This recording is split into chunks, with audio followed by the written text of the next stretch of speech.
Welcome back to the night shift. Hey there. Your safe space for talking about UFOs, UAPs, NHI, disclosure, and everything else that's... is there anything else going on? I don't know.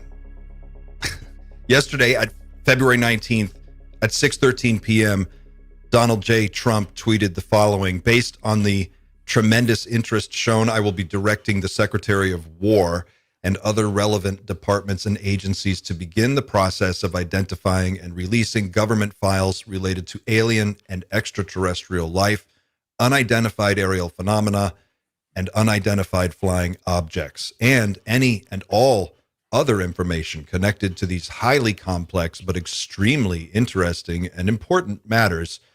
God bless America. Marking what may very well be official presidential disclosure and confirmation of non-human intelligence, both existing and also here, and some of this technology in our own possession. It's a huge story, an enormous news event, and we're going to dive right into it. So let's say hi to the panel. We've got everybody today. What's up, guys? Yo. What's happening? What a day. What a 7 day. What a week it's been since our last show. I've been saying that shit for 2 weeks straight, bro. Yeah. What a day. My God. Yeah, my phone was blowing up. You guys were all texting me, texting each other. Everybody's texting. What do you make of it? Is this for real? Is this real life? Did we just get disclosure? It's pretty insane that in a 6 day span, you had one former president saying aliens are real, and then 6 days later, the current president basically saying the same thing in a roundabout way, which is it's astounding. It's never happened in the history of the country where any kind of president has confirmed aliens directly. UFOs plenty of times, but aliens is it's insane. Pavel, what's your take? Well, about 7 months ago, this article on L'Espresso came out on the Italian journal, and it talked about how Trump was allegedly briefed about Project Preserve Destiny, that he knew about this stuff. And I want to give a shout out to Craig Oliver from the Magenta 33 group, because on that day I called him up and I was like, dude, can we do an impromptu thing about this stuff? And if you guys go back to that interview, he said a lot of things that are now like becoming true. And it was really wild to see it. And I don't know what to make of it. I guess that we will need to see how the process goes, if it's done right. And I know that a lot of people are probably going to scoff at this, but we can't stop asking about the Epstein files. Yep. It has to go simultaneously, you know. Mm-hmm. Both things are really important. I think that both things might be connected even in many ways. And a lot of those redactions from both files, if we find correlations, please don't be surprised. I think there might be correlations there. Eric, you've been gone for a little while. Welcome back, by the way. It's great to see you, my friend. You picked a great week to drop back in. What do you think about what's going on? Trump is speaking, they say. He's speaking now? In the chat. I'm sorry, Eric. I just Trump's in the chat? Trump's in the chat? Trump's in the chat on the night. Hell yeah, boys. Is he speaking? Is there a White House press somebody conference? said that Trump was speaking right now in the I'll chat. have a look into it. Yeah.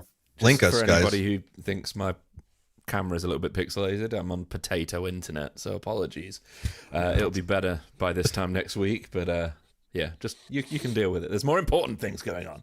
I'll try and find a link. Eric, what do you think? What do you make of this? Yeah, this is all very interesting. And I remember we had a conversation a couple months ago about somebody promising something or something coming out. And you may recall my go-to response is only 2 words and 2 syllables, and that is, we'll see. Mm-hmm. So I'm not exactly sure what we're going to see. I'm very pleased with this. I'm really interested to see what we're going to see. If it's because we have a lot of really good material out there already that have gotten people more interested in general but it isn't like the nail in the coffin or something like that. So, for example, when the Hellfire missile struck an orb, you have a lot of people saying that it was a balloon, or it just doesn't generate general interest. So we have these hearings and we have FLIR videos and we have testimony, et cetera, et cetera, et cetera. The bar now is so high to have something released that really jumps this thing forward. And I don't know what that is going to be. I'm guessing testimony, maybe some military reports of interactions with UAPs. If we could see some more videos and photos, that's cool too, because if the videos and photos, usually don't put much weight on them, but if it's coming from the White House, you can regard it as real. So overall, I think this is really good, and I'm just dying to know what they have and what they're going to show us. Xander, you have a kind of a nuanced take on this. What do you think about what's going on? In terms of like the way the events played out, it's clear to me that this is kind of like fumble disclosure. Totally. But I think a very specific set of circumstances likely contributed to this. He's the president. He's a busy guy. I think he likely had knowledge that Obama had appeared on a podcast and had said that aliens are real. I'm not sure he knows or knew at the time that Obama had then clarified the following day that he was speaking out of generalities. So, for all we know, Trump was under the impression that Obama really did divulge some classified information. There was only like a day in between, right? So I'm right now, I think it's just miscommunication. He hadn't caught up on his daily news at the time when he was asked. It was very clever the way the question was worded, and that right now is kind of the way that makes sense in my head, because Trump had a golden opportunity in that question to just say, well, he was just speaking out of generalities. That's what he said, but he didn't say that. He said he divulged classified information. So that's my working theory right now. Like no one reads the retraction. They read you saw the post because that's the thing that went viral. But the exactly. follow-up. I don't think he saw the rebuttal or the rescinding of. Fuck! Wouldn't that be the ultimate Whoopsie daisy? Not only a whoopsie daisy, but like way to just hand the ball right back to Obama after all this time. I mean, if he really did bait Trump, Dude, it was masterful. Do you think it was intentional? Anybody? Yes. Yeah. I personally, I think I do. I think not to jump right in, but I think when a president or a former president is interviewed, I don't think there's any curveball questions. Every question has to be, pre-agreed upon. They know what's coming. They know how to answer.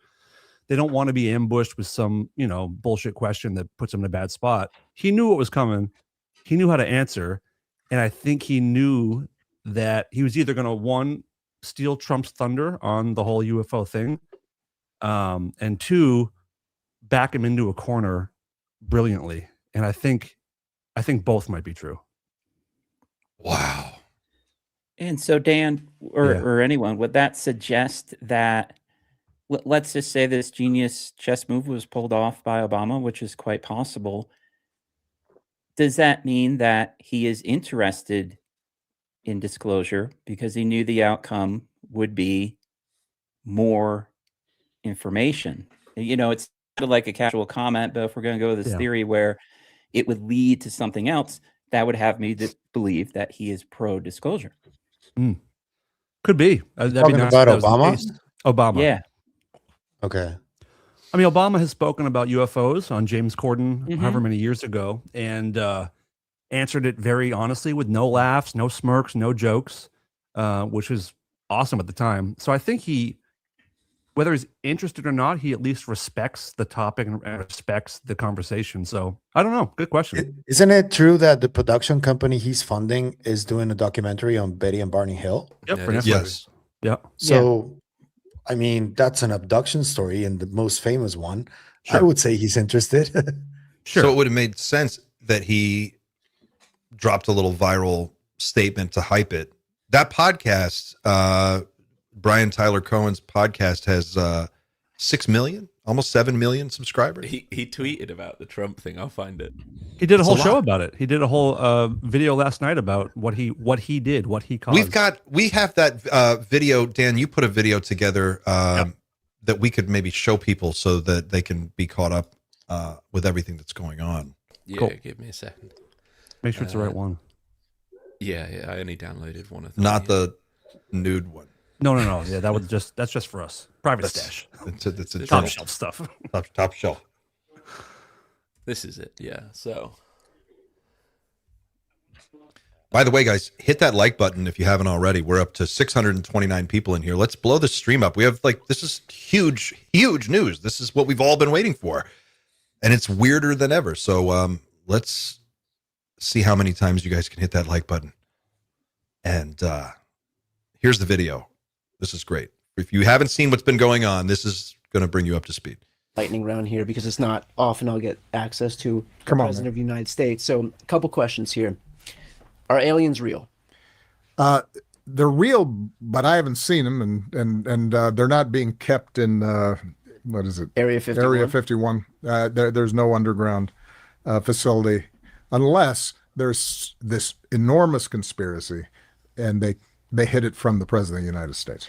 What was the first question you wanted answered when you became president?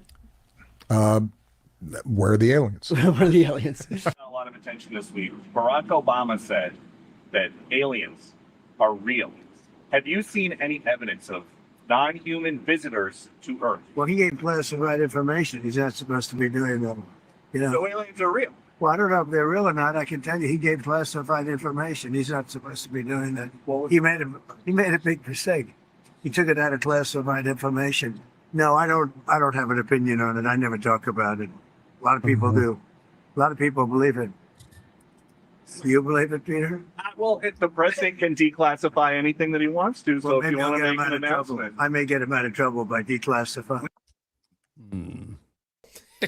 Yeah, and then the tweet came out a couple hours after that. I get the sense. I can't believe that we're talking as about this. As he was talking, after he'd already said all of the stuff he probably shouldn't have said, I get the sense he was searching his mind. Like, did I just really fuck up? I don't think he realized. I think it's two old guys that both fucked up. I think Obama went in and was like, "Hey, I'm doing this Betty and Barney Hill thing. Ask me a softball question about aliens. We'll laugh about it, and then it's going to be great for later." And I think they did that. And I saw Obama. He looks like a regular guy who's kind of tired. He's just sort of doing another podcast. He's like, "Yeah." Sounded to me like not a throwaway comment, but almost a throwaway comment. And then when you watch Trump right after that, kind of hear it, you're right. He does look a little lost. Like he's not exactly sure how caught up he is. He's just hearing this and he's sort of in the moment trying to formulate some kind of response.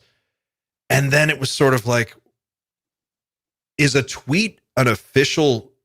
I mean, I guess, does this actually count?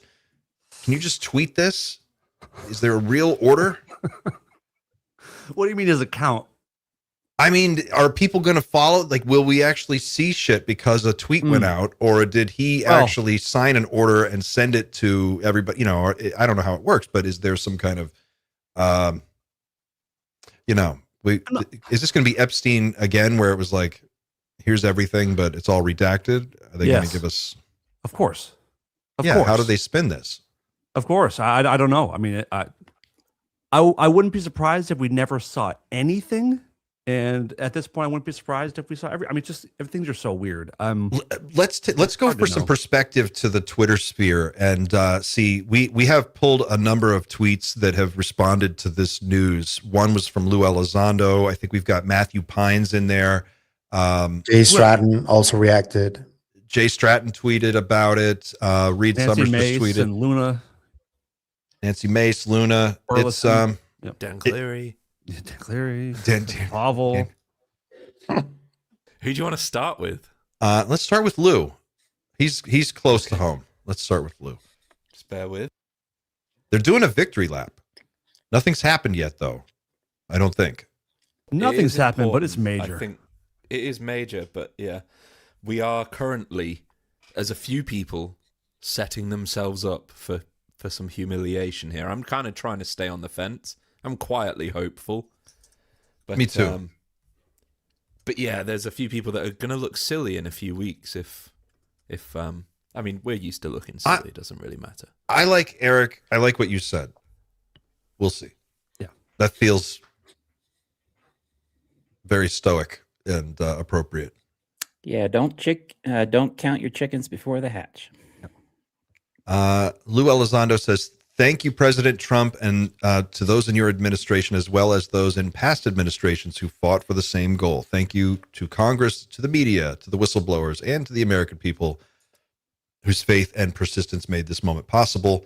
This is the culmination of many years of effort, years in which families, careers, and personal safety were often placed at risk simply to have this conversation. I am deeply grateful to witness this day and to honor those who helped begin this journey in 2007, most notably Senator Harry Reid, Senator Daniel Inouye, and Senator Ted Stevens. As we move forward together toward greater disclosure and transparency, my hope is that this moment brings people together. I have always believed that America is strong enough to face the truth and that the American people deserve nothing less.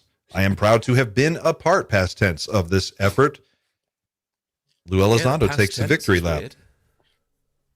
I mean, that's a tweet you save for like, here's the stuff.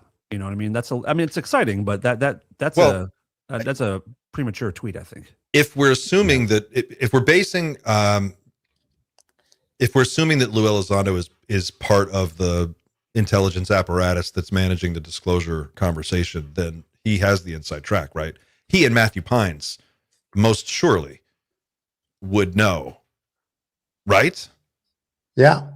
There's other people that are not like within that circle or periphery that also seem to know things. Like I told you about Walter Kern, for example, the author.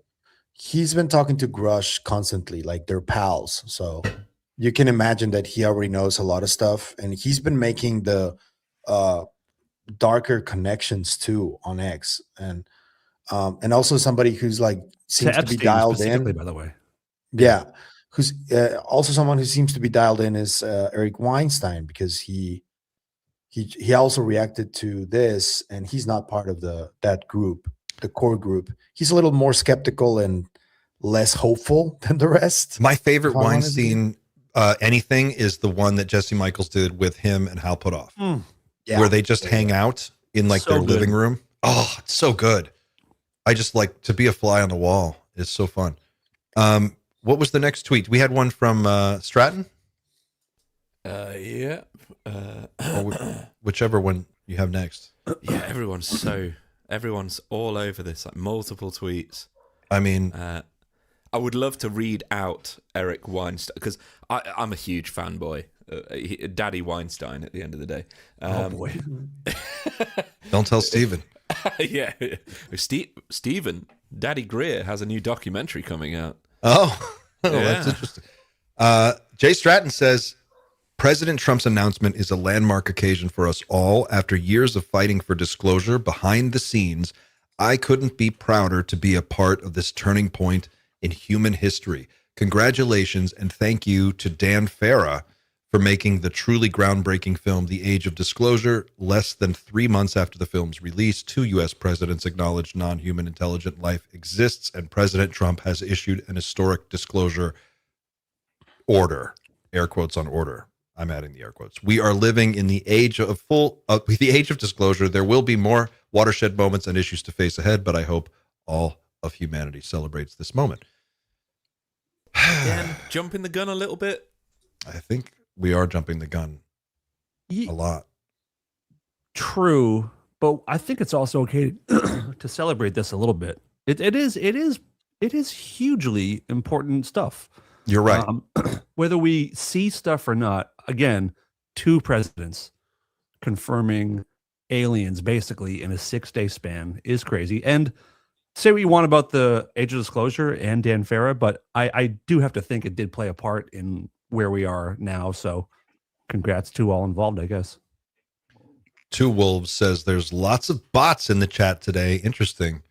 Ooh. I wonder if it's our friends at, what is it? Which Air Force Base? Eglin. Yeah. Hi guys. Bots. Should we read Weinstein's? Weinstein? Let's see. Christopher Torres says, 2666 says, we are so afraid to believe this is it because we've all been burned by potential disclosure so many times in the past. Very, very good point. Yes. Yep.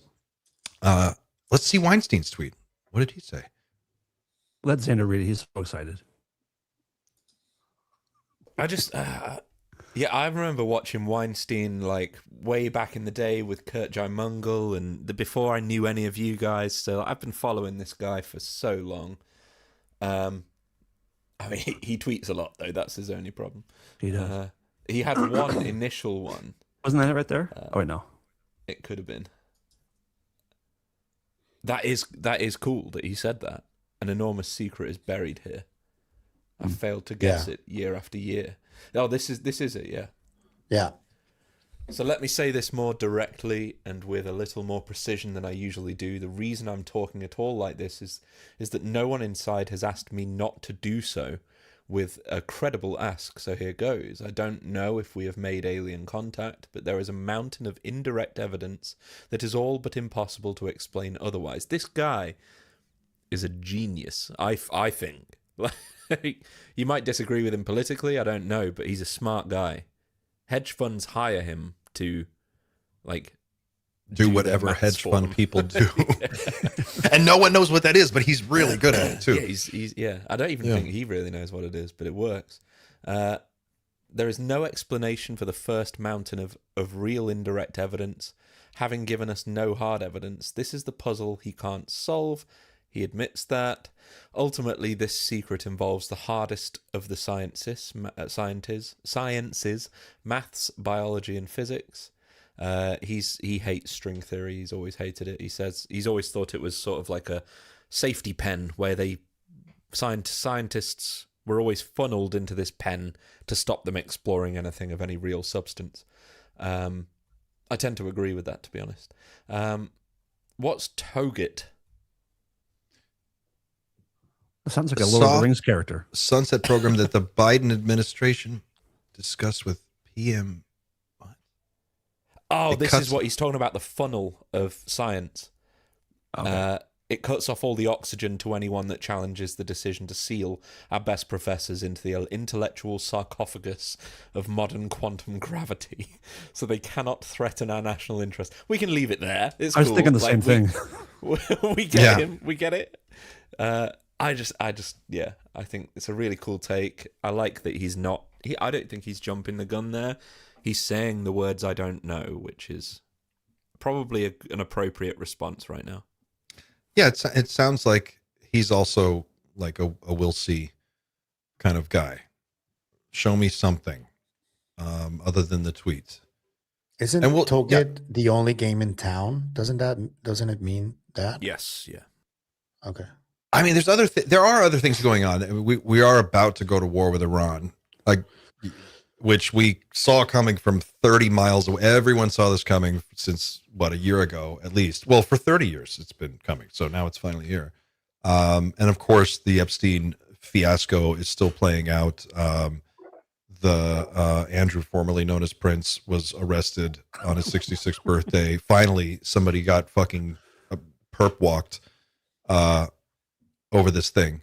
Well, so it's a chaotic news situation right now. It's this is like I want to ask you, Eric, about that, just the psychology of all this in a second, but go ahead, Dan, were you about to say something? Andrew actually wasn't arrested for the Epstein stuff. I found out he was arrested for giving like insider secrets based on like financial stuff with the UK. He was giving to Epstein, but it wasn't about like yes, it kids was to stuff. Epstein, but yeah, it wasn't. So that shows you exactly why our priorities are so fucked up. Yeah, they got him on money shit.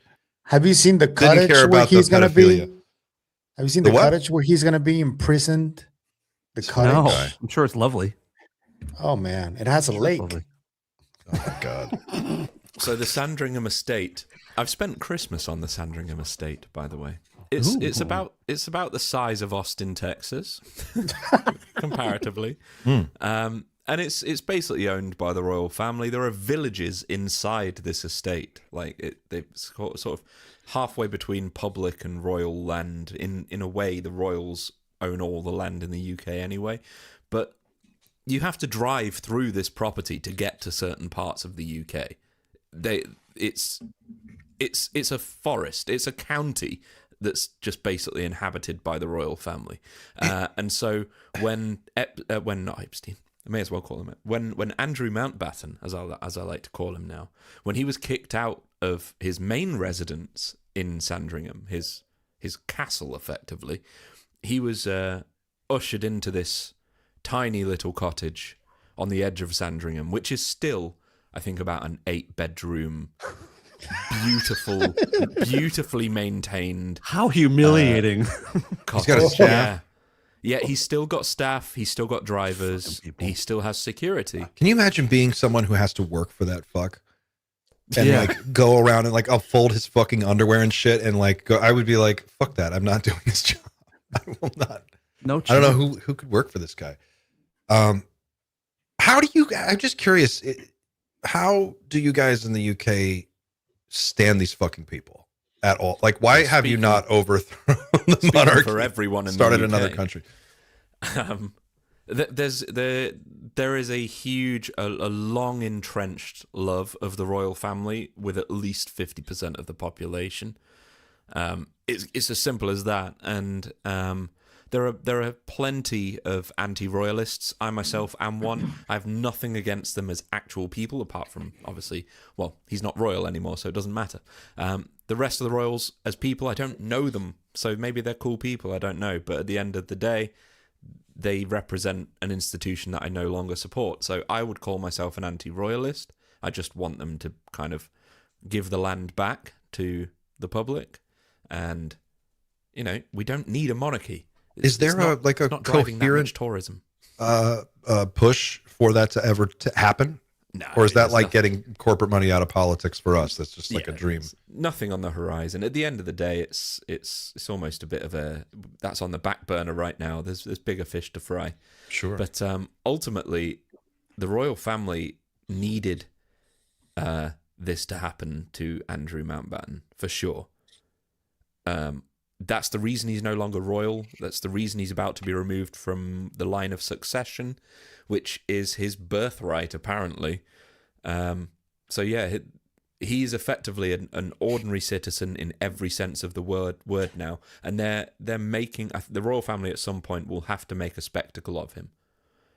So they will aid the police. He will go to prison, and if that prison isn't prison enough, then the UK population will have something to say about it. Right now, he's like under house arrest, effectively, but it's just palace arrest. Has anyone ever? Oh, go ahead, Dan.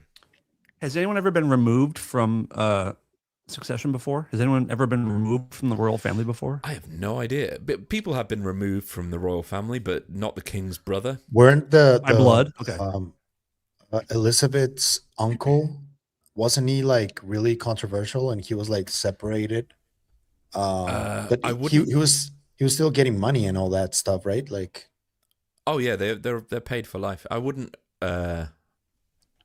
be surprised if during World War II some of the royal family were excommunicated in some way, because they did have some ties to Nazi Germany, I believe. But that's what I'm talking about. Her uncle had ties to the Nazis. Yeah, I don't know enough about it, but certainly now the population has sort of evolved enough to kind of realize these guys are just people at the end of the day, and it's time, you know, they started to be treated as such, which is great. Yeah, it's a busy news cycle. Eric, how are we supposed to process all this? I feel like my brain is broken. We need you. We need help. Help us. Well, the first session's free. I have great news for you. Lay down on the couch real quick. It is a lot. It is a lot. When I meet somebody or work with somebody with anxiety, and in general, just in general terms, depression's about the past, and that kind of comes through. If I ask somebody a question, their answers are in the past. So what are you depressed about? My parents never loved me and I lost my job. Okay, I can understand that. If it's about anxiety, it's interesting. The answers are usually in the future. What are you anxious about? My husband's going to cheat on me, or I'm going to get a horrible disease and die. When I meet somebody or work with somebody who has bad anxiety, one of the first questions I ask is, how much news do you consume and where do you get it? And it's not always causation, but it's usually at least a correlation where the more news that they consume, the more anxious they are. So what I tell people, and I never give advice, but I say, it might be best to just have everything in moderation. And everybody's going to have to decide for themselves. So there is this part where I think it's a good idea to, in general, know what's going on in your local community, nationally and internationally. But at what point is it now being counterproductive, where you're consuming a lot of information and maybe it's bad news, but on top of that, you can't do a damn thing about it. So now, in addition to feeling powerless, or excuse me, in addition to feeling anxious, now you're feeling powerless. And everybody has to navigate that for themselves. But I think in general, everything in moderation. It's great advice. What is the antidote to anxiety from having too much, too much of this all going on at the same time and trying to take it all in and being overwhelmed by it? What do you recommend for people who are feeling I think underwater? Well, right. Very good question. And so we have a couple choices. We can do what we want, which unfortunately is usually bad for us. Instead of doing what we want, we can do what's best, because that's always best. And everyone knows what's best for them. It's just a matter if they do it or not. Another example is a lot of people will pursue happiness. I'm not a big fan of that for a lot of different reasons. I like people engaging in a life rich in fulfillment. And you get a life rich in fulfillment when you embrace your personal values. That's acceptance and commitment therapy. It's a certain therapeutic model that I use. So perhaps having everything in moderation, doing what is best instead of what you want, pursuing a life rich in personal values for fulfillment, that might be best. It's not one size fits all, but that's not a bad idea. And then, maybe it's just a good idea to unplug. Maybe it's a good idea to take a few hours, get some fresh air, go outside, spend time with friends and family, exercise, do whatever you want that just makes you feel better. Because, we have that term doom scrolling. It's such a real thing. It's like, well, this leads to this, leads to this. And now you're down this rabbit hole and you're like, you know what? I just want to die at this point. This is so bad. I didn't know how bad it was. Why do we do that? Why do you think people do that, Eric? Why do we obsess over horrible things? That's a really good question. And I don't know. I have a pretty good theory of why we think horrible things might happen, because I think that serves a purpose sometimes. So you pay attention and you protect yourself through vigilance. But that doom scrolling thing, I don't really know. And it's such a good question, because you would just think the opposite. Like you would get a minute in and be like, oh my God, this is like really bad. I'm going to watch a bunch of cat videos. But does it justify us having bad feelings, or does it justify us being in a bad mood or being addicted to people? Well, that's a very good theory. And that's quite possible, right? So you could kind of talk yourself into the theory of, well, I'm always cranky because look what's going on in the world. And it's you might just be a jerk. It's like really hard to tell. The doom scrolling thing is fascinating and quite addictive. I mean, we all know that the manner of this information being presented that people scroll is specifically designed for you to want more. It's to create an addiction. We know this. Behind the curtain, that's what they're doing. It's so dirty. David Icke tweeted, "Here comes the psyop," about this, the Trump disclosure thing. And it's starting to feel sometimes, to your point, Eric, when you try to process all of the stuff that's going on, especially the big news, and try to start connecting dots and going down the rabbit hole, it's so certain that you're going to get lost. And you and I were texting back and forth, and one of the things you mentioned was just getting out into nature and getting grounded again, spending some time away from everything and getting in connect with your local sort of environment. Can you talk a little bit about that? Yeah. So before I became a therapist, I was fortunate enough to work in the mountains and get paid. So I built trails, I was a backcountry ranger, etc. And the beautiful thing about nature is nothing really happens. Occasionally an avalanche will roar down a mountain and wipe out a forest, or there might be a pretty good lightning storm. But other than that, it's like extremely uneventful.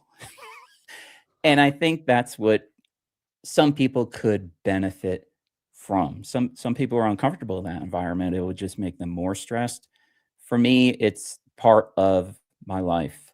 You know, there's a lot of saying in the outdoors, especially in outdoor professions, but one is, you know, a bad day in the mountains beats a really good day in civilization. That's one of the, and there's variations of that. I like the appeal of the mountains, and why I live here in beautiful Colorado is I can just be myself. It's very quiet, and I find it very safe. I mean, It is a imagine being beautiful somewhere. place. Yeah, is and a a lot of beautiful people don't place. experience this. You know, imagine that you can go somewhere for free, probably not far from your house, where there are no other humans and it is dead silent.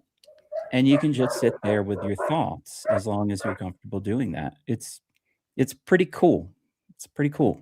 It's you just said something that struck a nerve, because I usually listen to music throughout the day, and I'll have something on in the background, or I'll be listening to a podcast or something. And I've lately have been trying to turn that stuff off and just have silence, just experience silence. And I realized that I have kind of gotten used to having noise on all the time. And it's weird to reintroduce myself to quietude and hear my own thoughts and just kind of relax into a regular rhythm.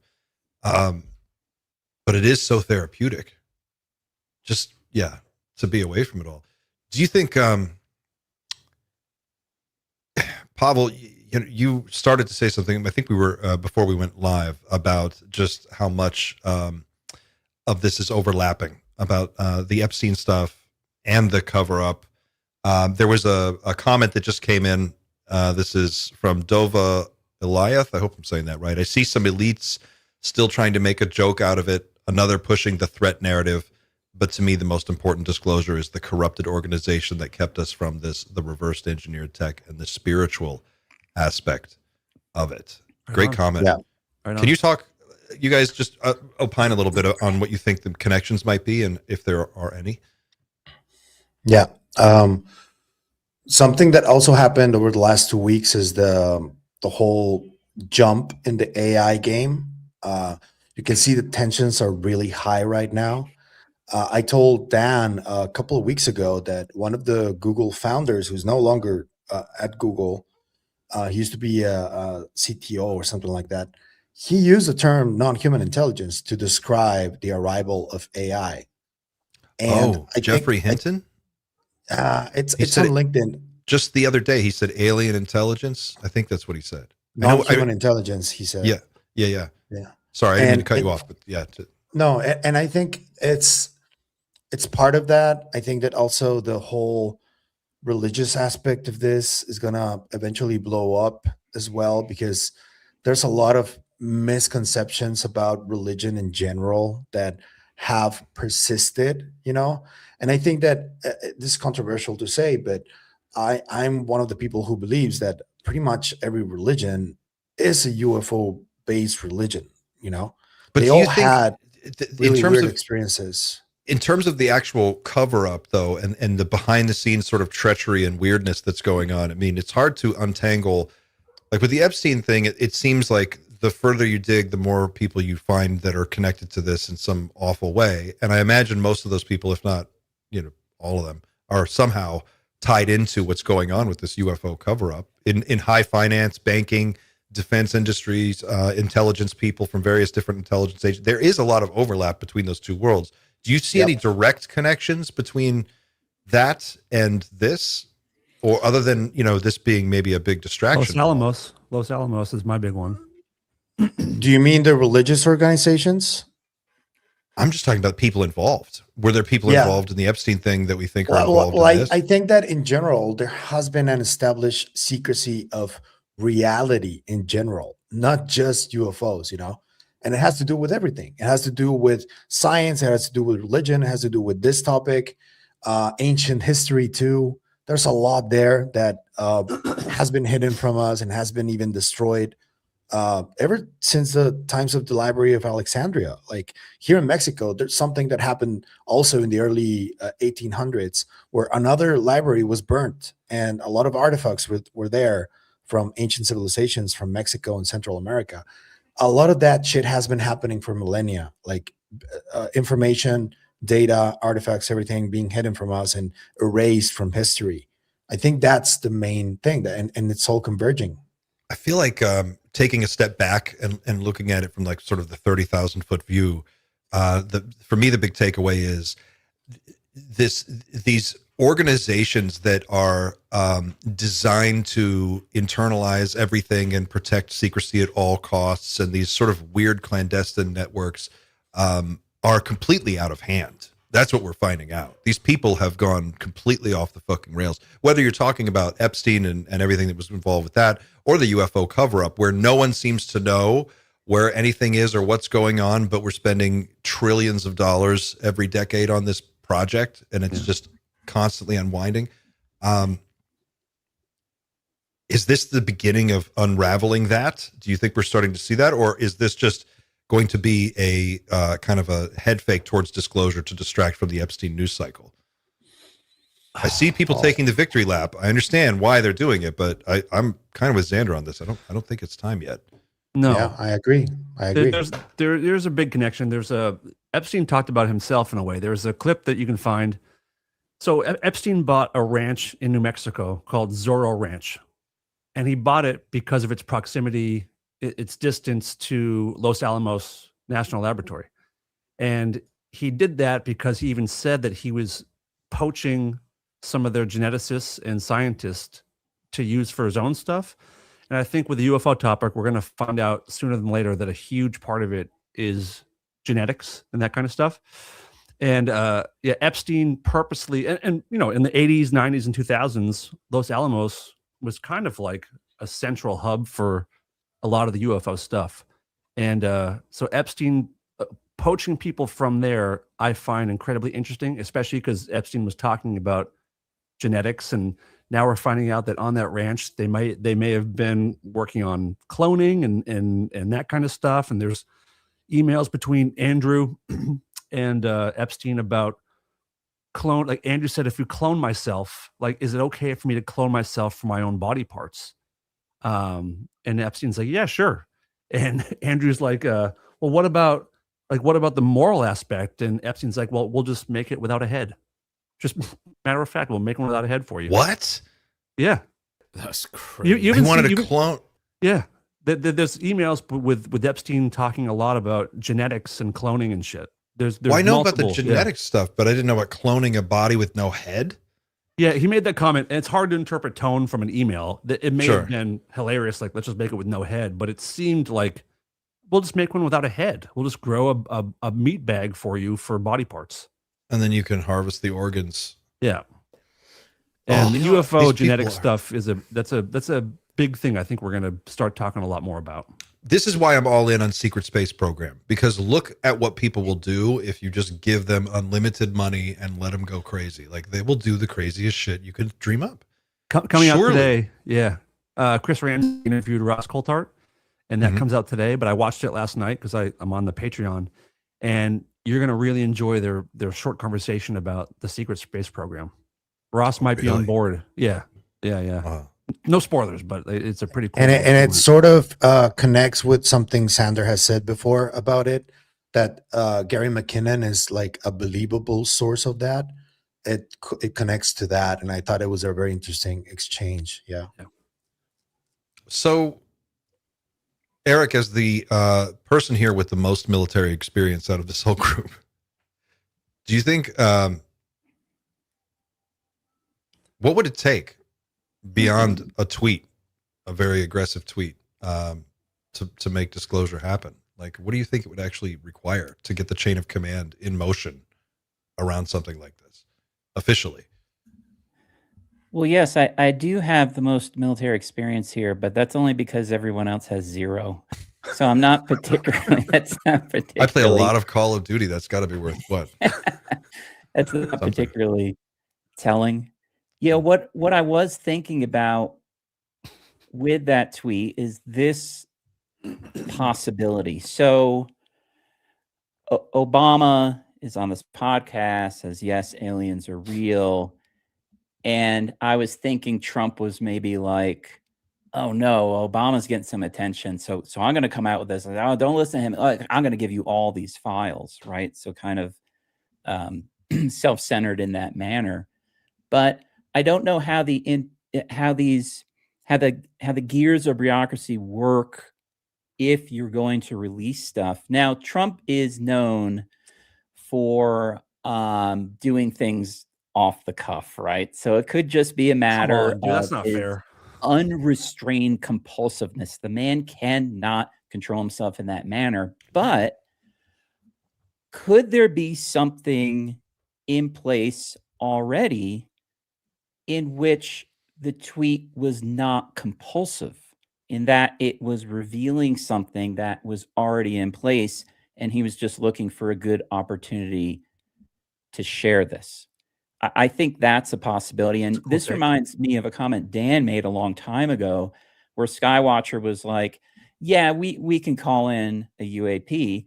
And I think, Dan, you said something to the effect of, you would only say that if you already know how to do it, right? If they've already done it, So yeah. if there are valuable files to be released and they're going to be released, who's to say this has not been a plan leading up to this tweet? I don't know. That's the thing that makes it so confusing. There was a rumor, right? There have been rumors for almost a year now that have been really loud about this speech that he's got prepared. Lara Trump was on her show a few days ago saying that she talked to Eric and they talked twice. Yeah, she just said it again. Eric Burleson and who else was going? One of the other congressional members was going to go. They had authorization to go to Area 51 and a few other places from the president to investigate some of this stuff. Steven Spielberg's new film is due to be released. What is the release date on? June 16th or 15th or something. All right, so we're in the end of February, March, April, May, June. A couple months out. So maybe Obama. I think Obama slipped. I think what Obama said was to pump his own Netflix thing, and then I see Trump, a befuddled Trump, kind of hear that and go, "Oh, yeah." And it seemed like he kind of did another. He had a brain fart too, and then in that moment we had disclosure. It was complete. Like I feel like there was a plan. I'm not saying there was no plan. There was a plan. I think the plan was the plan. The rumor was that Spielberg's movie was going to come out and set up Trump to spike the ball with the official declaration, and it was going to be some big reveal, and it would be spectacular. And instead, it was just these two guys tripped over each other, trying to out social media one another, because Obama obviously got like 100 billion views on that clip. I mean, it went super viral overnight. Trump must have lost his fucking mind. Oh yeah, he must have been up looking at his phone like, what the fuck? This guy won't go away. He's the bad penny that just keeps turning up, and he's so cool. He's so cool, and he's so presidential, and he was the editor of the Harvard Law Review, and he's so smart. He could not read. on the Epstein list. Not on the Epstein list. You know who else is not on the Epstein list? Yeah. I feel like it's the dumbest disclosure ever. It's so unsexy, man. I remember, like, since I was a kid, 8 years old, I've been loving this. What? It's so unsexy. unsexy. It's like I just, as a kid, I've romanticized this moment for almost 40 years of like a president with some kind of class coming to the podium and like in a very heartfelt, sincere speech of like, we're not alone. We're entering a new world. Other world leaders making the announcement at the same time and saying like this is a moment for humanity to like get together and see what the universe has to offer, and then it's just like like you said, two guys running into each other at full speed. Oops. And like and then they're real. What the fuck happened? If you want to, he if you had want to follow through. Yeah. If you want to scratch that itch of getting something more presidential, you can watch Sanders' episode on JFK. That's true. That That's was true. nice. I might have to. If you don't mind me just pointing out something that I just find really unsettling about all of this, however, and what time is it? Yeah, we're close to doom.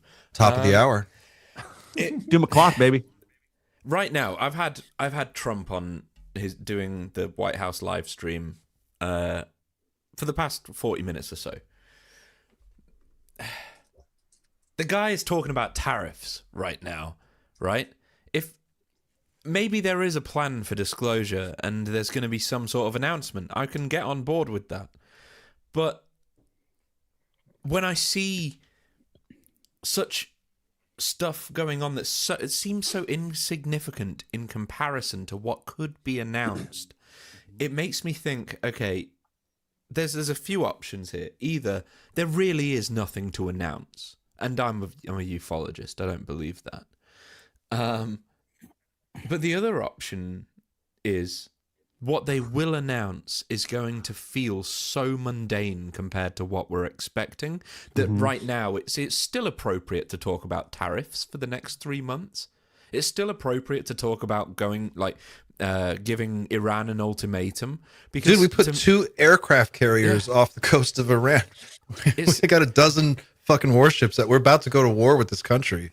I get it. And so many people are going to get killed. And all of this, and in the middle of it, it's like, yeah, aliens are real. Here's a big tweet. But what are we going to bust out alien announcement tech, really by the way?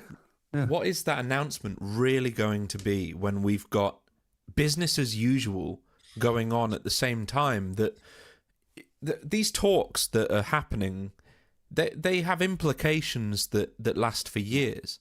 The president knows that. Any president knows that. Donald Trump, for all of his faults, will know that a tariff implemented now will have an effect months away.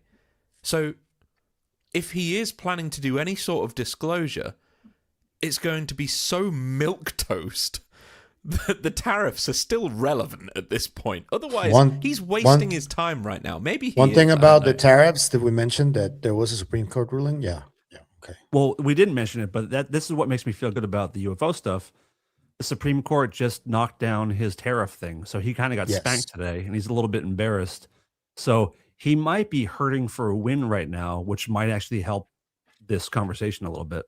I think that's exactly what it is. I think they were timing it. They were probably timing it, but they need a win. This is such a slam dunk. If they had not fucked it up, it would have been awesome. I'm with you, Dan. I want Bill Pullman from Independence Day to come out convene the United Nations and then walk out and deliver the big speech and then have all the world leaders, all behind you, and then just be like, whoever, and make it a spectacle. And, Dude, stop the fucking stock market for a day. Let's just turn that shit off and let's get one real. chance. Let's make this thing awesome. Let's make it awesome. Yeah. And then the other argument is like, well, will the program or whatever allow Trump to say anything? There's the real question. Will he even be allowed to say fuck all? I don't know. Well, haven't we had promises of UFO files before? Haven't some been released as well? That brings us to Matthew Pine's tweet, which I think we should look at. So Matthew Pines tweeted an interesting link and made a very notable comment on it. And Matthew Pines was involved with Skywatcher at one point. I don't know. He's kind of tangentially involved with the UFO world, but via the intelligence / Bitcoin. He's trying to do a breakthrough on physics with a new company, and that's what he's focused on through AI. He still makes comments about the topic, but now I don't think he's involved as he was before, He tweeted, I reposted it on mine. The only one that matters. That's the best one. With Jeff Goldblum. He said, quote, there is growing recognition that disclosure was, forced on us because of the AI curve, since developing superintelligence is potentially risky to any non-human intelligence that has access to Earth. The alignment problem may be more complicated than we think. That, we were talking about alignment last week. dude, we've been talking about this on this channel for a year now. We've been on this AI thing.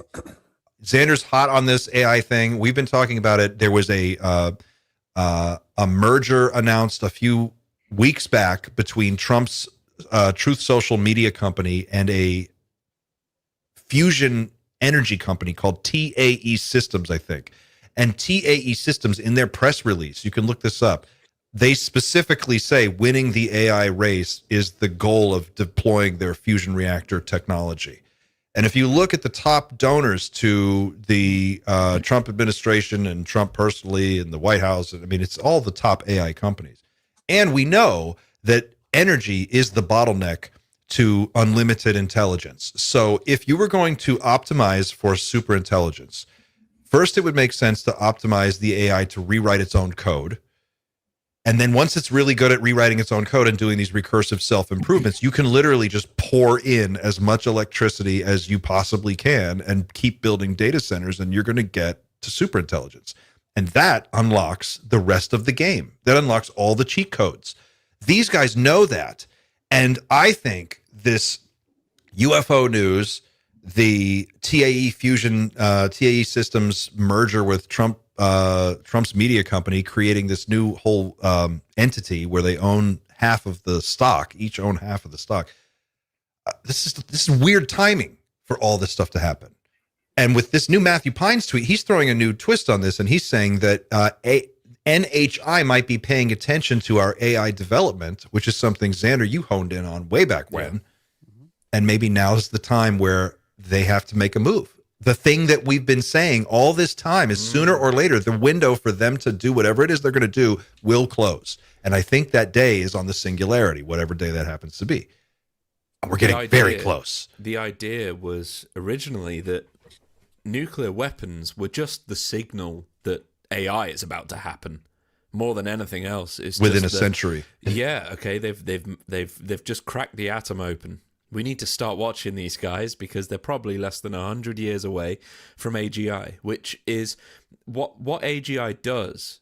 It bypasses the need for a non-human intelligence to gift us or to guide us with technology. It puts the power in our hands.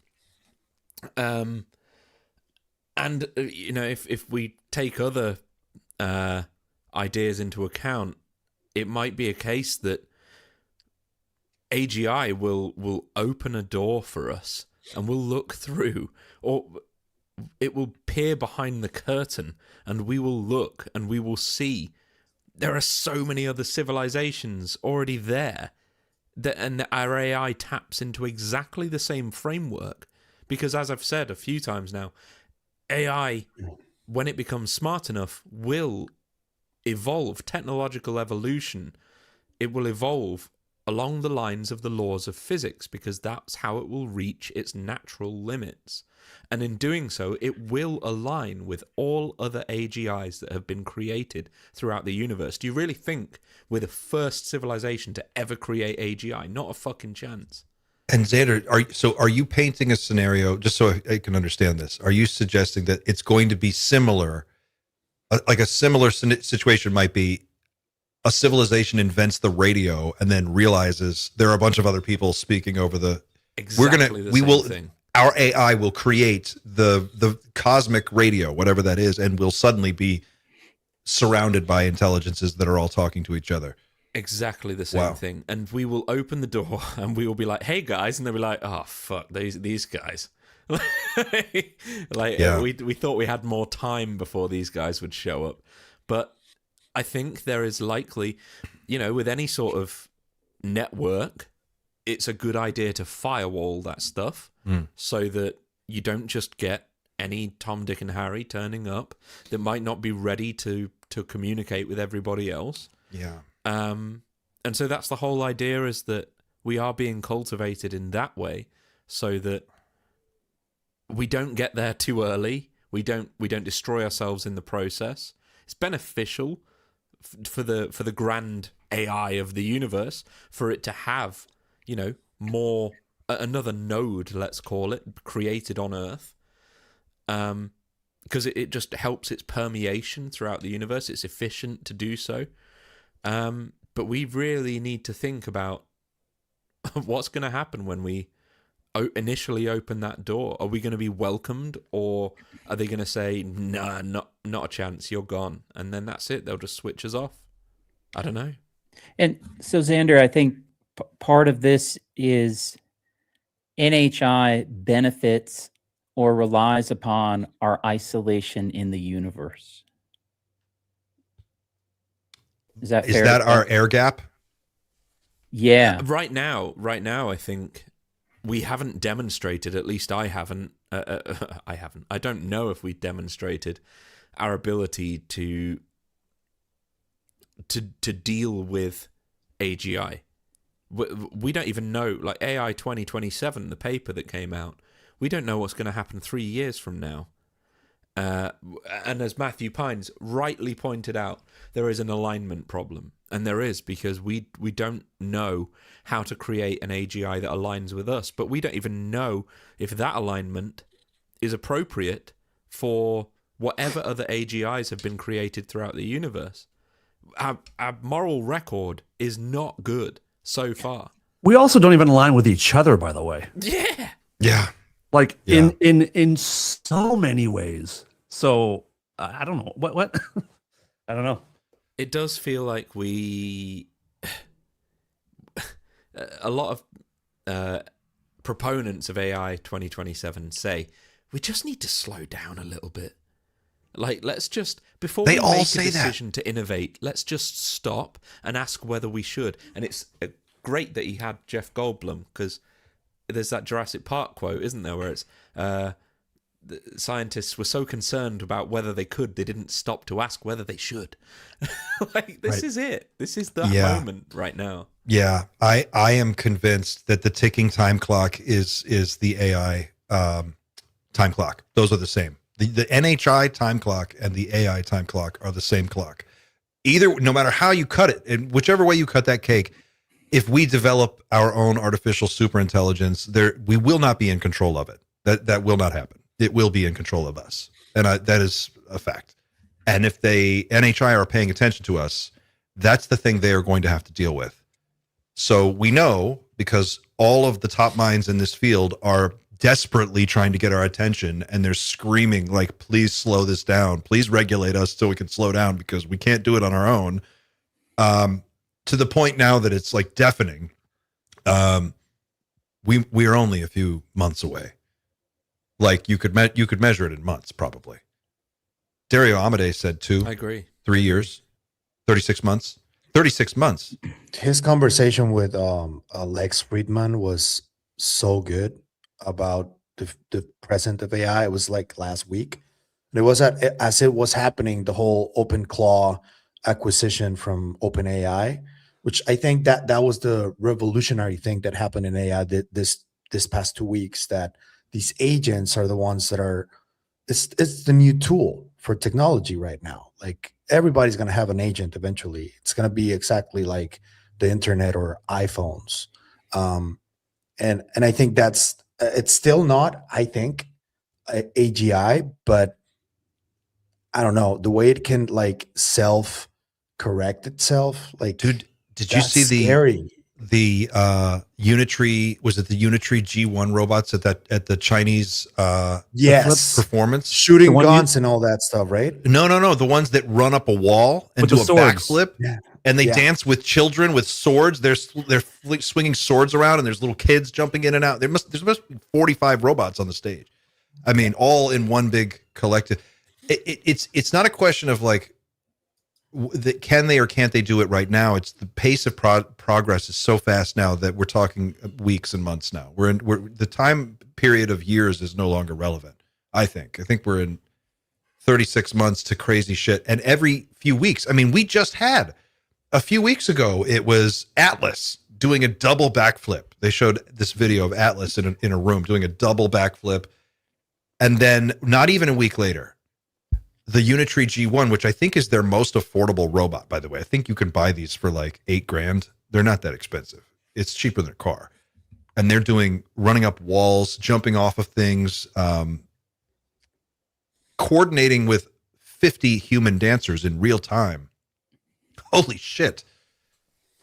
It makes you wonder if we've been here before in some sense, because it's so strange that there throughout human history, there have been revolutionary products that within a decade have changed the world. The internet did it. The Industrial Revolution was extremely fast. But we've never, so far as I'm aware, had created something that can effectively revolutionize itself once every year. And like humanity literally can't, the human culture can't keep up with this. We're going to have to try and guess where it's going to take us in 30 years' time. This is a serious question. Where do you think we're going to be in 30 years' time? Do you think retirement funds are? Do you think they have any meaning whatsoever right now? If we even survive the next 30 years, which is, I think, a 50-50 coin toss, I don't see how humanity stays one coherent species. I think we bifurcate into, you're going to have people who are happy to get an implant in their head that plugs them into their AI, and then they're going to merge with this thing and become some kind of new organism that we won't really recognize. I read this really interesting and chilling article yesterday, and it was, I think the title of it was please don't let Elon put a chip in your head. That's why I read it. I was like, oh, I've got to read this. And it was basically saying, is like, there's going to come a period in the next few years where we reach the iPhone moment for brain computer interfaces, and people are going to really want them as sort of an upgrade for day-to-day living. And then you're going to have hybrid thinking where like the AI will do a lot of the heavy lifting, but it won't really be you. It'll be this other thing. And so you're going to have that. And then you're going to have the artificial superintelligence. And then you're going to have regular people like us who are just sort of trying to figure out what to make of it because we're old.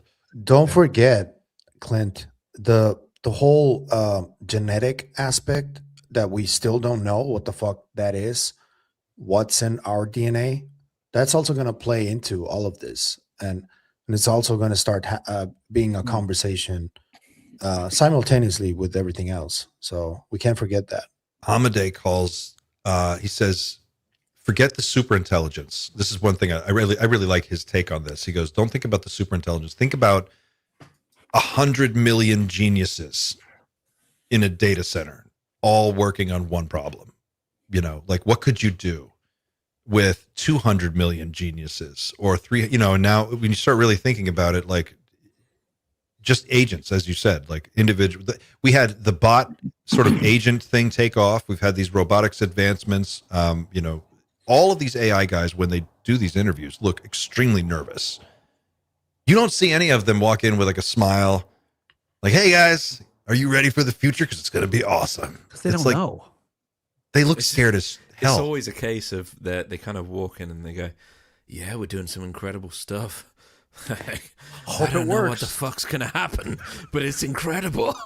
I sure hope I don't kill everybody. Yeah, I mean, I've got my bunker in New Zealand, so all is well. Like, I'm shacking up with Zuckerberg. But where do we just see the highlight of all the guys talking about their bunkers? Did you post that, Clint? It's the documentary. There's an AI documentary coming out that is the AI equivalent, probably, of the Disclosure. Age of Disclosure documentary. And that was I'll look up the trailer, but someone said it's not a bunker, it's an underground concrete safe room. It's like, well, that's a fucking bunker, dude. Yeah.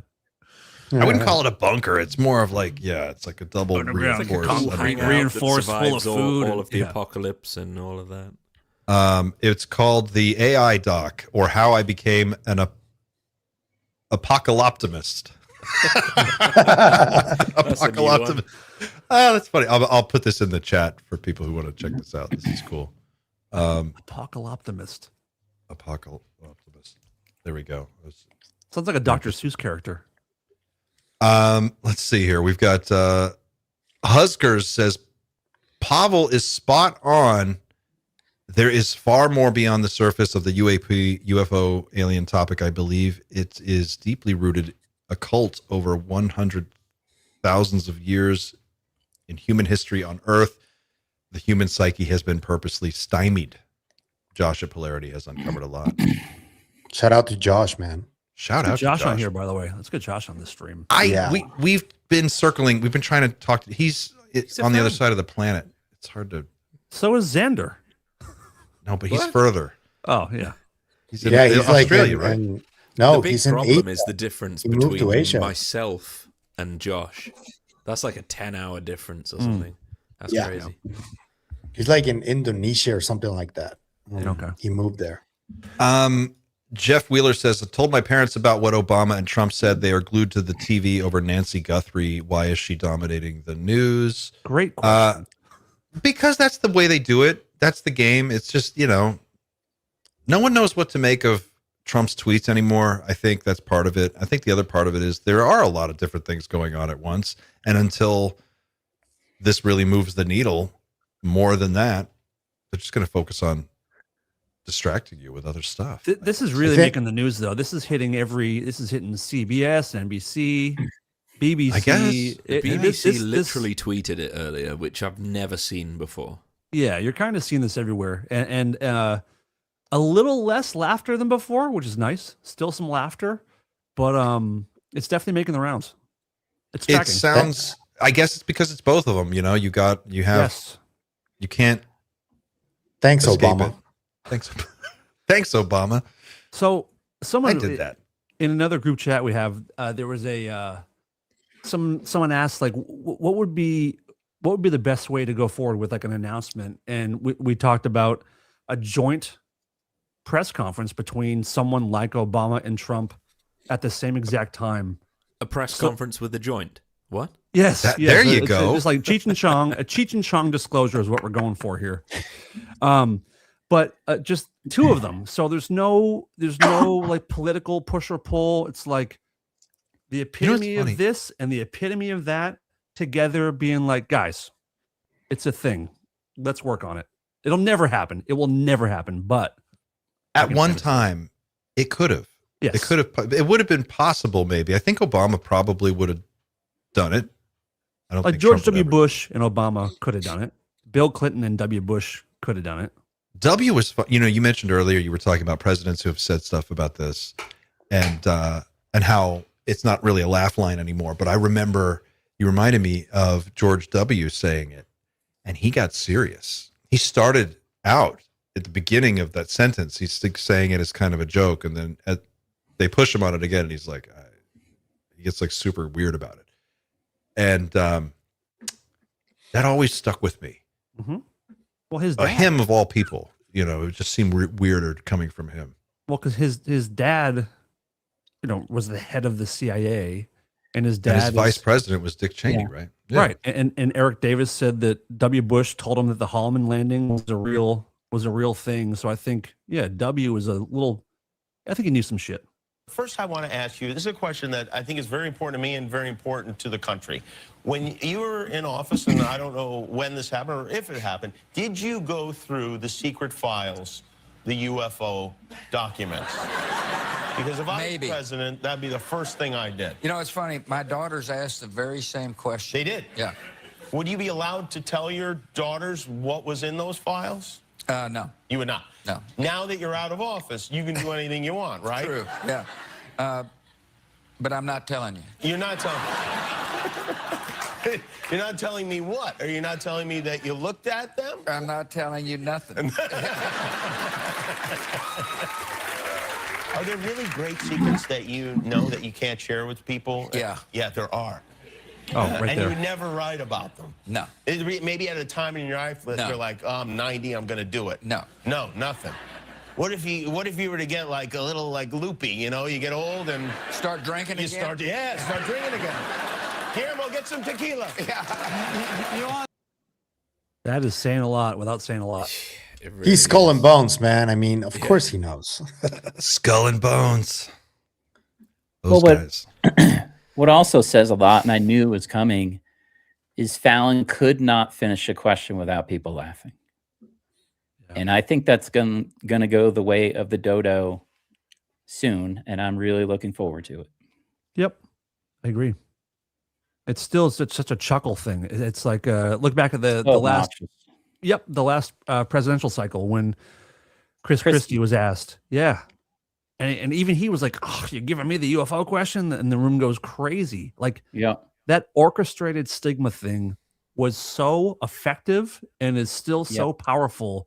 It's one of the best examples of like a induced stigma I've ever. It's so perfect. It was well done. I'm not even in my regular life. I'm not even known for ufology, and yet I still get the question like, "Hey, my real name's Alex. Hey, Alex, have you discovered aliens yet?" And it's like, fuck off. Yeah, you can't even start listening. How could you even sit down with someone and soft onboard them? You know, it would take hours. If someone really wanted to, if they were serious and they really wanted to know, there's people ask me sometimes, and I'm a lot of times I feel silly talking about it. If someone really wants to know, I will sit down. I kind of like feel them out first. I'm like, "Are you for real? Because this is going to be this is a time suck for me." Like, walk you through this. George Bush's response there was exactly the same sort of response that Obama gave when he again. I think it was Fallon again, or was it Kimmel? No, that's Kimmel. Kimmel. That was said, Kimmel "I can't just now. reveal anything." Yeah. Yeah, both of them. I think it's Kimmel. Yeah, he just said, "I can't reveal anything." And there's a very serious undercurrent behind that. And when Trump was asked on Air Force One, it wasn't the same sort of line of questioning. It wasn't in the same environment. But again, there was an undercurrent, in my opinion. There was an undercurrent of, I am skirting the edges right now of what I'm allowed to say. So I'm going to look to the left a little bit and, consider my answer. And in Trump's case, I think it was the conversation evolved after that line of questioning on Air Force One, that I believe had more tells involved, because it was all about Trump was really, you could see when he was talking, he was thinking about the question he'd just answered. And he was thinking like, was that okay? Was it okay that I just said that? Yeah, it's in his eyes. He has a brain fart. He kind of like, he's like, wait, what? Recent, Clint, this clip?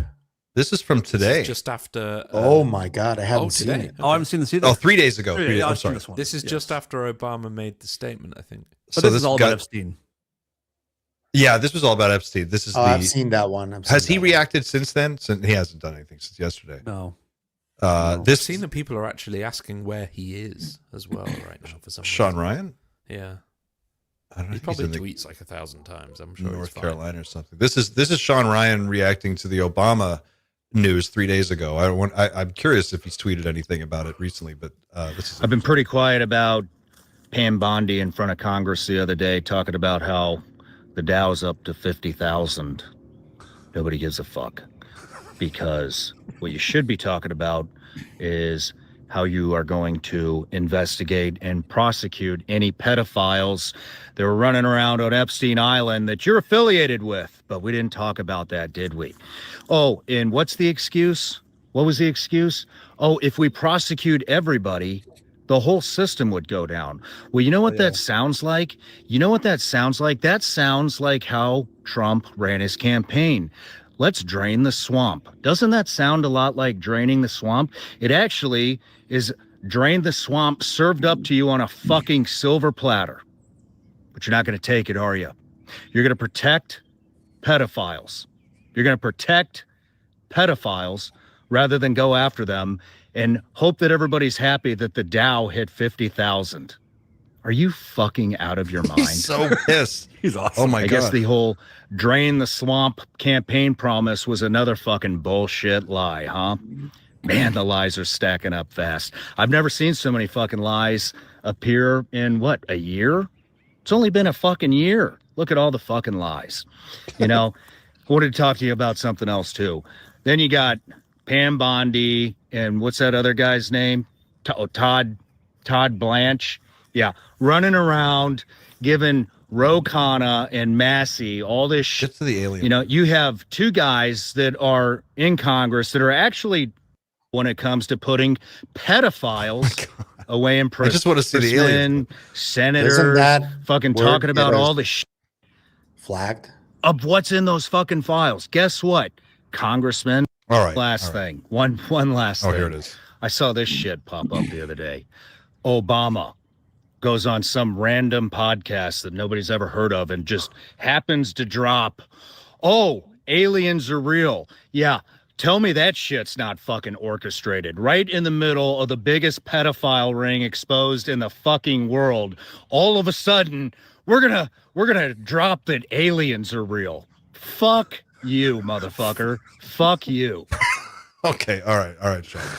Shots The fired. last part. The Sean last Ryan, part. President. Leave the last part, please. Leave the last part. Yeah. Fucking aliens. Fuck off. So need he's a new got stinger. 5.84 million subscribers. The podcast that no one's ever heard of that Obama was on actually has more subscribers than that. Like That's 7, six something or like seven. that. Although So to be it's a big- fair, I had never heard of it either. Actually, I had never heard of it either. Right? But Sean Ryan's interesting because he can't kind of, as far as I could tell, came out of nowhere and then suddenly was huge and he was like rivaling Rogan for a minute. Yeah. Yeah, in terms and a lot of reach. UAP centric guests. He has Joe McGonigal, a 2-part with Stephen Greer, an awesome 2-part with Tim Burchett. It's just so good. I never. How was The only the- thing that the only Stephen thing Greer I don't one? like about Sean Ryan, he needs to be more direct. He's just always obfuscating. He's never really clear what he's trying to get at. So That's foggy. true. Yeah, just What- tell us what- what's on your mind. How was the Stephen Greer one? Was that good? I feel like those two would have an interesting dynamic. Yeah, it was good. It was good, and he rarely has 2-part series. I can't remember all the 2 parts off the top of my head, but one was with Greer and one was with Burchett, and 2 parts are very rare for him. Someone in the chat just asked, speaking of someone who was on Sean Ryan and also had a little controversy, if I can find the chat here. Pouty wants to know thoughts on the Bledsoes. Ryan is going hard on X. What's Ryan saying on X? Let's go over to X. Yeah, so that's the other side of this whole saga is we've got the nuts and bolts guys, and we've also got to be fair, I'm going to throw Kelly Chase in with this lot as well because she's even said some strange astrological Oh, Kelly, stuff. if you're watching, please come hang out with us for 5 minutes and talk about this Yeah. tweet Yeah. you put out. it was a fine tweet. I have no problem with it. It's awesome. I just want her to talk about it. It's so. Yeah. Should we Sorry. show Kelly's first or Chris Bledsoe? Let's show Kelly's tweet because it was really, really good, and I'm still thinking about it. I'll hit her up and see if Strange she wants to come because on. she is a very I always had her for a nuts and bolts kind of person, but the whole astrology thing I just found really interesting. Obviously, she's also just been confirmed for Contact in the Desert as well, which I believe we're all going to. We're all going to Contact. Okay, great. This year, guys, this is, if you're watching at home, if you're playing the home game, Contact in the Desert this year. This is the year. This is the year, hopefully, where we can all say, told you so, to all That'd be nice. the haters. It's a long one. You're welcome to read it, Clint. I'll do my best here. Let's see. It says, last night, Trump said he's moving to release government files on UFOs and aliens. And today, Saturn is exactly conjunct Neptune at 0 degrees Aries. If you don't follow astrology, here's why that's interesting. Saturn is about structure, institutions, accountability, and the hard edge of reality. Neptune is about myth, belief, projection, and the stories we tell to make sense of what we can't see. When they meet, the boundary between fact and narrative gets tested. When they meet at 0 degrees Aries, the very first degree of the zodiac, it represents a reset point in how reality itself is framed. So within a few hours of this conjunction, the government signaled potential disclosure on the most myth-loaded topic in modern culture. It seems that this moment was literally written in the stars. To say that I'm skeptical about us getting any good information out of whatever disclosure this increasingly desperate and freewheeling administration decides to visit upon us is an understatement. To say that I was skeptical would imply that I thought there was at least a chance that it wouldn't be pure conspiracy-fed slop meant to further muddy the waters, and frankly, I don't.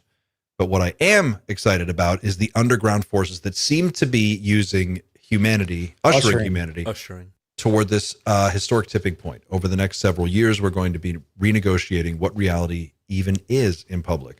The process will be messy, no doubt, but for a species that seems to be on an increasingly dire track, the ability to stop and rethink how we got here in the first place and how we even know what we think we know can only be seen as a miraculous and golden opportunity. I hope we make the most of it. Wow, Kelly, that's a powerful tweet.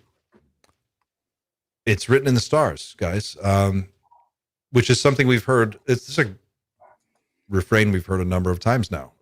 We hear it from the Bledsoes. Speaking of the Bledsoes, you know, something. This is the year.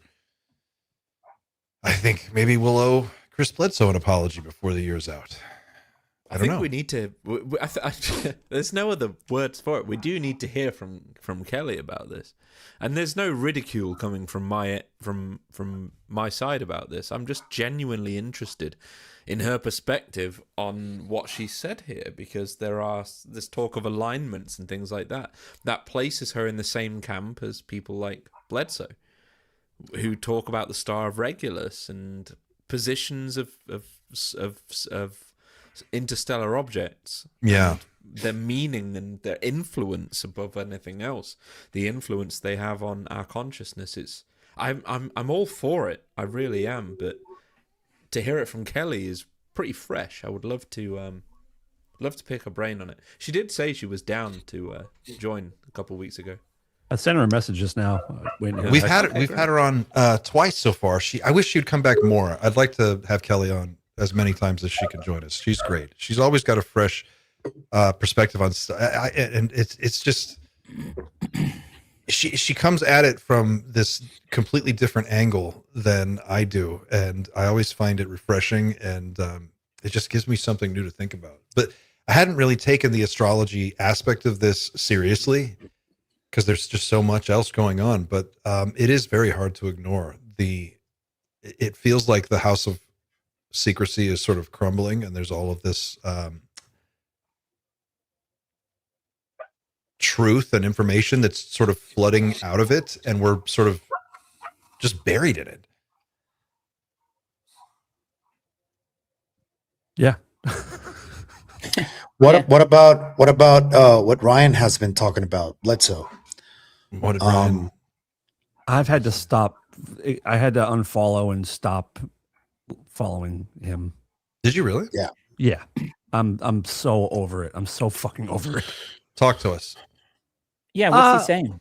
Okay, Pavel. What you got a point first? Well, he's essentially talking about because I almost with almost everything he says, I disagree. I'm gonna be clear about this, but there was one tweet where he calls for people to remain on a more positive outlook of what's going on right now, and minus the religious undertones that he always brings to his statements, which are always there. And I'm sorry, I know that people don't like me saying this. I get a lot of shit in the comments when I go this way, but I think that anthropomorphization of reality through religion, I think it hasn't helped in over 2,000 years. And I think that there needs to be like a more baseline, and I keep repeating this, I know, there needs to be like a more baseline type of interpretation of what's going on. And I don't think Ryan does that. However, in that tweet where he says and calls for people to remain calm and positive, I thought that was a good overall message. That's just my personal opinion. But he does a number of other tweets where he starts just yapping about how his family has been at the middle of this, and the same things that you always hear, right? That single tweet that I saw calling for people to remain calm and to be positive, I thought that was a good tweet, to be honest with you. Fair. By the way, I just want to jump in really quick. We have surpassed 1,300 live viewers, which for this channel is a huge record. It's almost twice what we did last week, which was also a record. We broke 700 and change last week, and we're up to almost 1310. We're at 1305 right now. Congrats, Clint. Nice one. That's you guys out there. Thanks for. Plus, it's a great news day, so we got a lot to talk about. But people love beards. People love beards, man. They do. I gotta, have we shown Chris Bledsoe's tweet yet? Or? Not yet. Let's see what he says. I was just saying good night to my daughter. I can share Chris Bledsoe's his X. Yeah, let's take a look. Continuing the X at the X-a-thon. Very simple from Bledsoe. He just says, ready for more new knowledge this year. I believe between this and Epstein, the world will learn something new in 2026. That's such a fortune cookie tweet. It is a very fortune. Who goes? You will learn something new. If you flip over the tweet, you can find your lucky numbers for the week. I kid. It's. I get his sentiment. I like fine for the time being, Chris. You're safe in my eyes. Well, we'll see. I mean, I guess I don't know. It's the thing that stands out to me about this moment is that it's weirder than I would have imagined. And I used to think, years ago, I was like, what will it be like? Will it be like, like what you said earlier, Dan, the president comes out and it's like this big special moment, or will it be something else? And you know how no matter what you imagine about a place you've never been to before or something you've never done before, you have an idea in your mind of what it's going to be like. And then when you finally do the thing or get to the place or whatever, the reality comes crashing in, and it's always different. It's not necessarily better or worse, but it's always so different. And this is so far out of anything I would have expected. I just can't quite put it anywhere. I don't know where to put it. I don't know if it's legitimate news yet still, but it feels like it is. It has all of the accoutrement of a real actual event that's taking place. I just find it strange that so many people, maybe I shouldn't find it strange at this point, I don't know, but a lot of people have jumped into this with 2 feet, with no safety net. And I'm kind of here on the side, like what's Moneypenny got to say? Well, yeah. She's been 2 feet for it's plasma. Hold on. Oh no, nothing on it yet. No tweets today.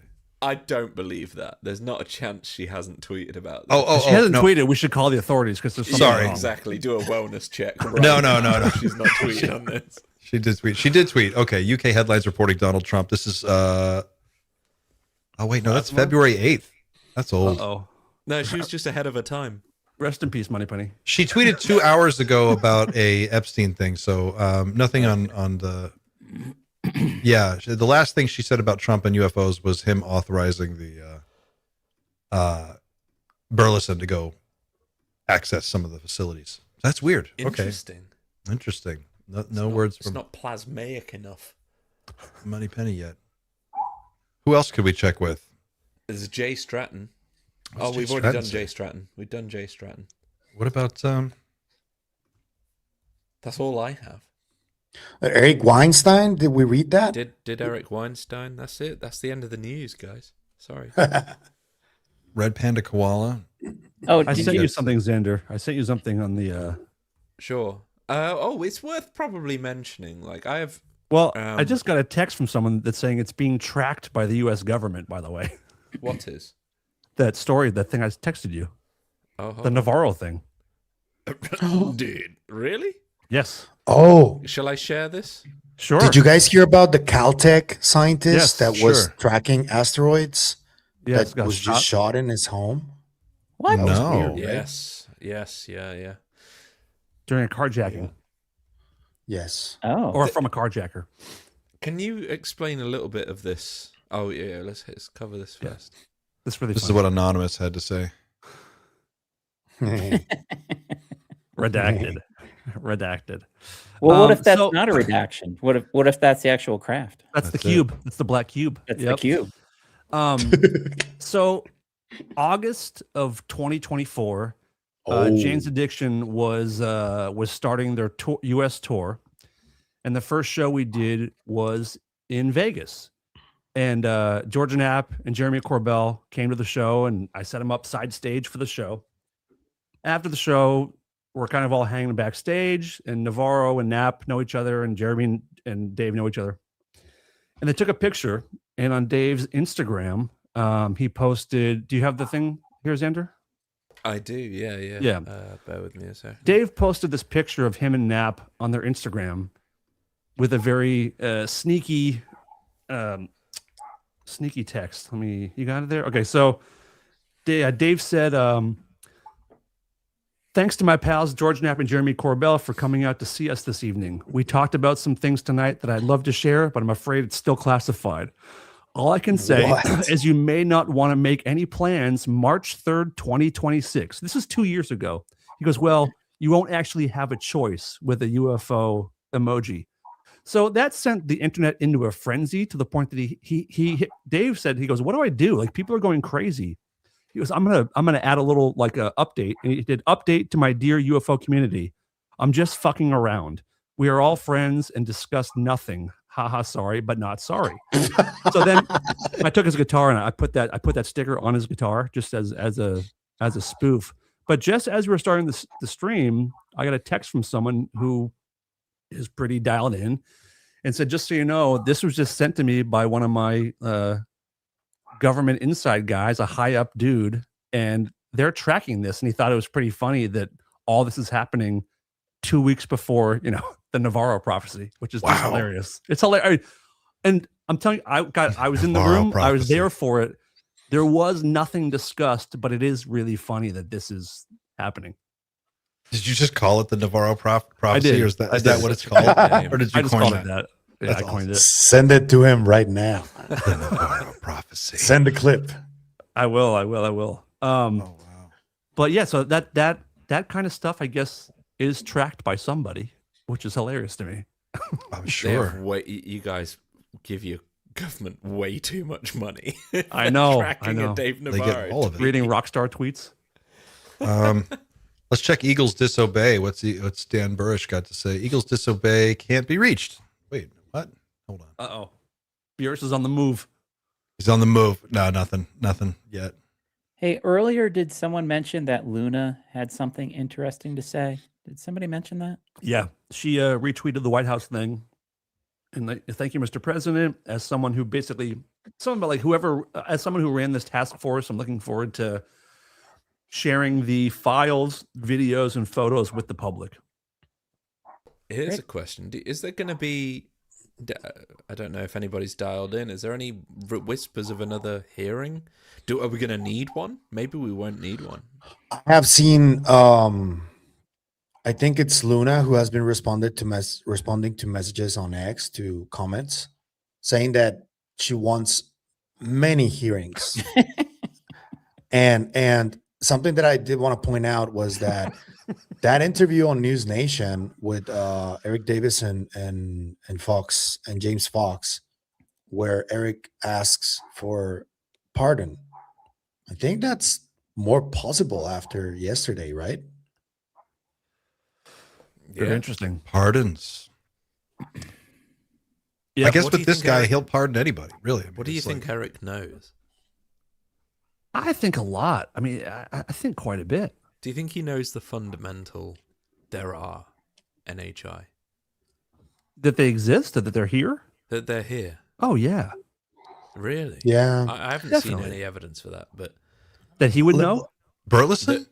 no, Eric Davis. Eric Davis. He's always been a bit of an enigma to me because he talks as if he's one of these I know kind of people. I have something to say about that though, Please. because I've been very critical of a lot of the things he's done or said in my videos, and I've gotten a couple of messages from people who know him, who wanted to just clarify that there's an Eric Davis before he started working at NITS with Robert Bigelow, and there's an Eric Davis after.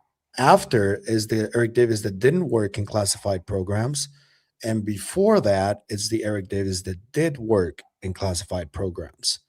And a lot of the stuff you ask him about that where he always denies is before NITS. I don't know if you guys have noticed that. No. And I think that's an important distinction to make, because he's been talking about everything like the Bush stuff, the whole Jimmy Carter stuff. He's been revealing a lot of stuff, but a lot of that is after he started working with Bigelow. Didn't he have a direct conversation with Bush Sr.? Yep. About, was that That's the what he Holloman claims. stuff? Right? Yes, that's what he claims. George Bush Sr., the former head of the CIA, told him that the Holloman landing was legitimate and filmed. Yeah, that he was briefed on it. Yeah. That's as high as it goes. Yeah. I don't know anybody who would be higher than Bush, right? Like, is there anybody above that? I mean, he was skull and bones, like old school skull and bones.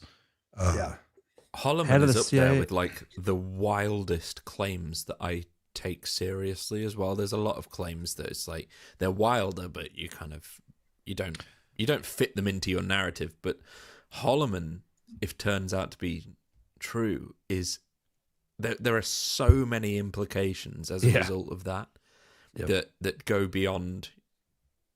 I mean, it implicates us in agreements, which is a whole other kettle of fish. The agreements thing, sorry. Just real quick, just breaking news as of 30 minutes ago. Chris Sharp, friend of the show, Chris Sharp, tweeted, Democrat Senator Gillibrand has welcomed Trump's remarks about UAP. This is a reminder that this topic transcends normal politics. Politicians and their staffers have seen too much under classified settings. And then he's retweeting a post from Matt at the Good Trouble Show. And this is a press release from Senator Gillibrand's office. Today, after President Trump announced that he is directing his administration to release files related to unidentified anomalous phenomena, U.S. Senator Christian Gillibrand released the following statement.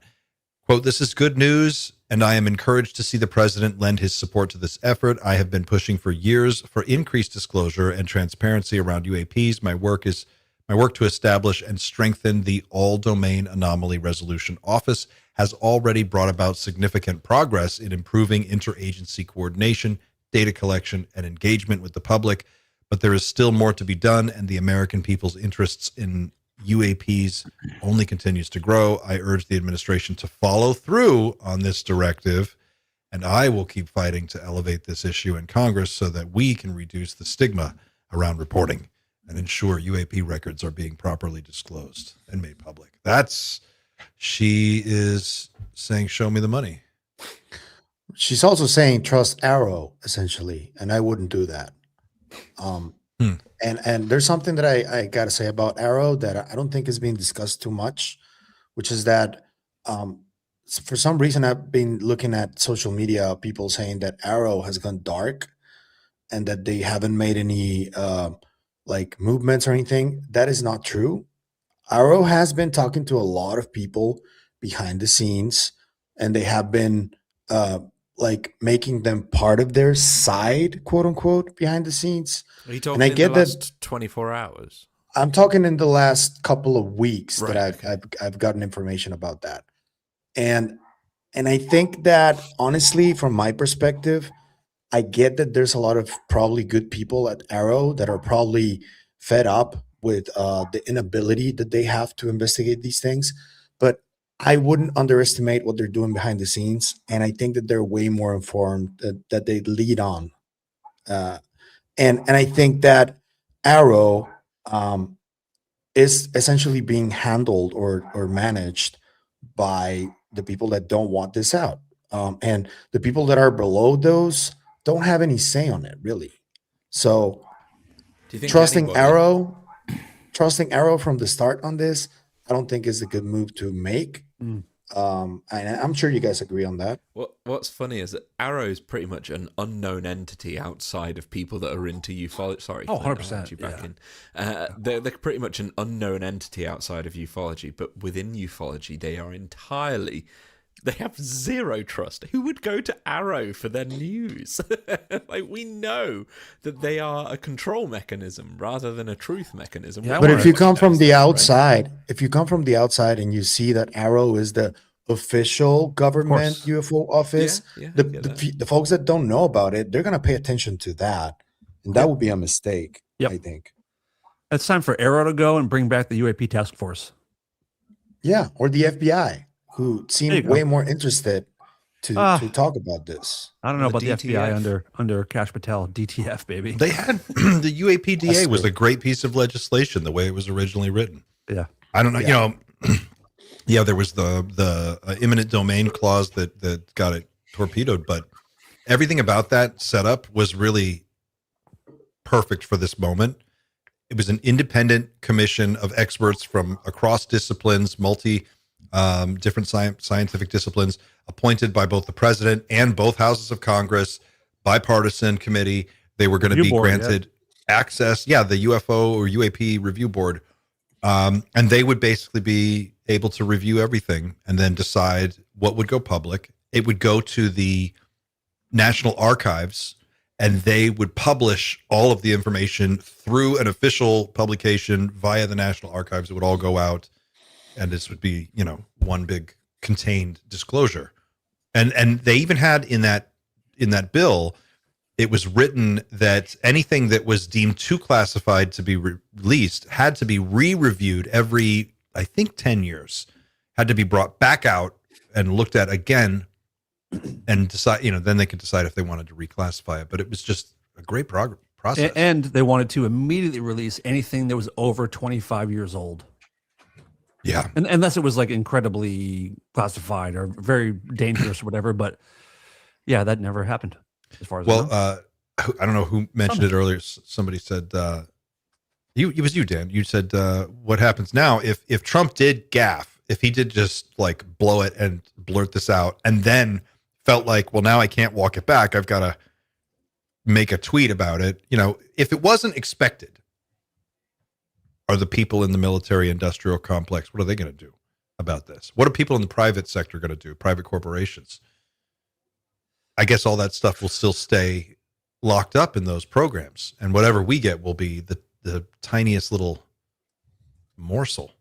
I still think there is a part of this that, like, I don't care what the laws say. I don't care what kind of military forces you send in. There are things that we have that I think that nothing can pull out of their grips.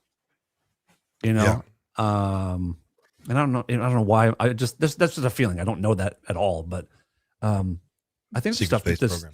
Yeah, there you go. Or just think of the how these dumbs work, the deep underground military bases, and like how many hidden walls there must be and tunnel systems, and if we can fly these things, let's say someone's getting close, just fucking take it up to space for 20 minutes while they do their search and then bring it back. I mean, I don't know. I know it sounds insane, but we're talking about wild tech things. This is a That's possibility. exactly what they would do. Yeah. Yes. Right? I mean, at some point, you've got to just put a guy in there and fly it. Or, right? or just turn the cloak on, turn the invisibility cloak on and put it just up by the ceiling. And then like, oh, nothing to see here. Told you, man. Just these 34 empty bays, just 34 empty bays. There's nothing here, man. What might be worth considering is the fact that a lot of the people that work in these programs, I'm sure, are incredibly patriotic, and a lot of them would say they serve their president at the end of the day. And not only the president, but their country. But if their president says it's time, maybe a lot of them really are waiting for that day. And I've not thought about this in terms of the repercussions for the people that are still inside the legacy programs right now. But it could be a case that this could be a turning point in terms of, we only need half of the people inside the legacy programs to say, thank God it's over. Well, we discussed this, remember, in Austin, the three of us, Clint, Xander, and I, and a couple other folks were talking about how does this change actually happen? And it doesn't come from presidents, it doesn't come from laws. It comes from the heads of the legacy programs. It comes from the top of the pyramid of those people being like, enough. We need to start letting this out, and it has to start there, not the president. It has to come from inside. I think it has to be all of it. Like, we need so much more. The standard now, the bar is so high that if this tweet doesn't go anywhere and doesn't result in some kind of really meaningful substantive disclosure that people can sink their teeth into, people are going to lose it. Like, this is such a buildup. It really is, and a lot of people. You kind of, maybe it's worthwhile questioning the people that have jumped in 2 feet deep. Why are they 2 feet deep already? That's a serious question. Why? Like Lou. They're doing the victory lap. I want to know why they're.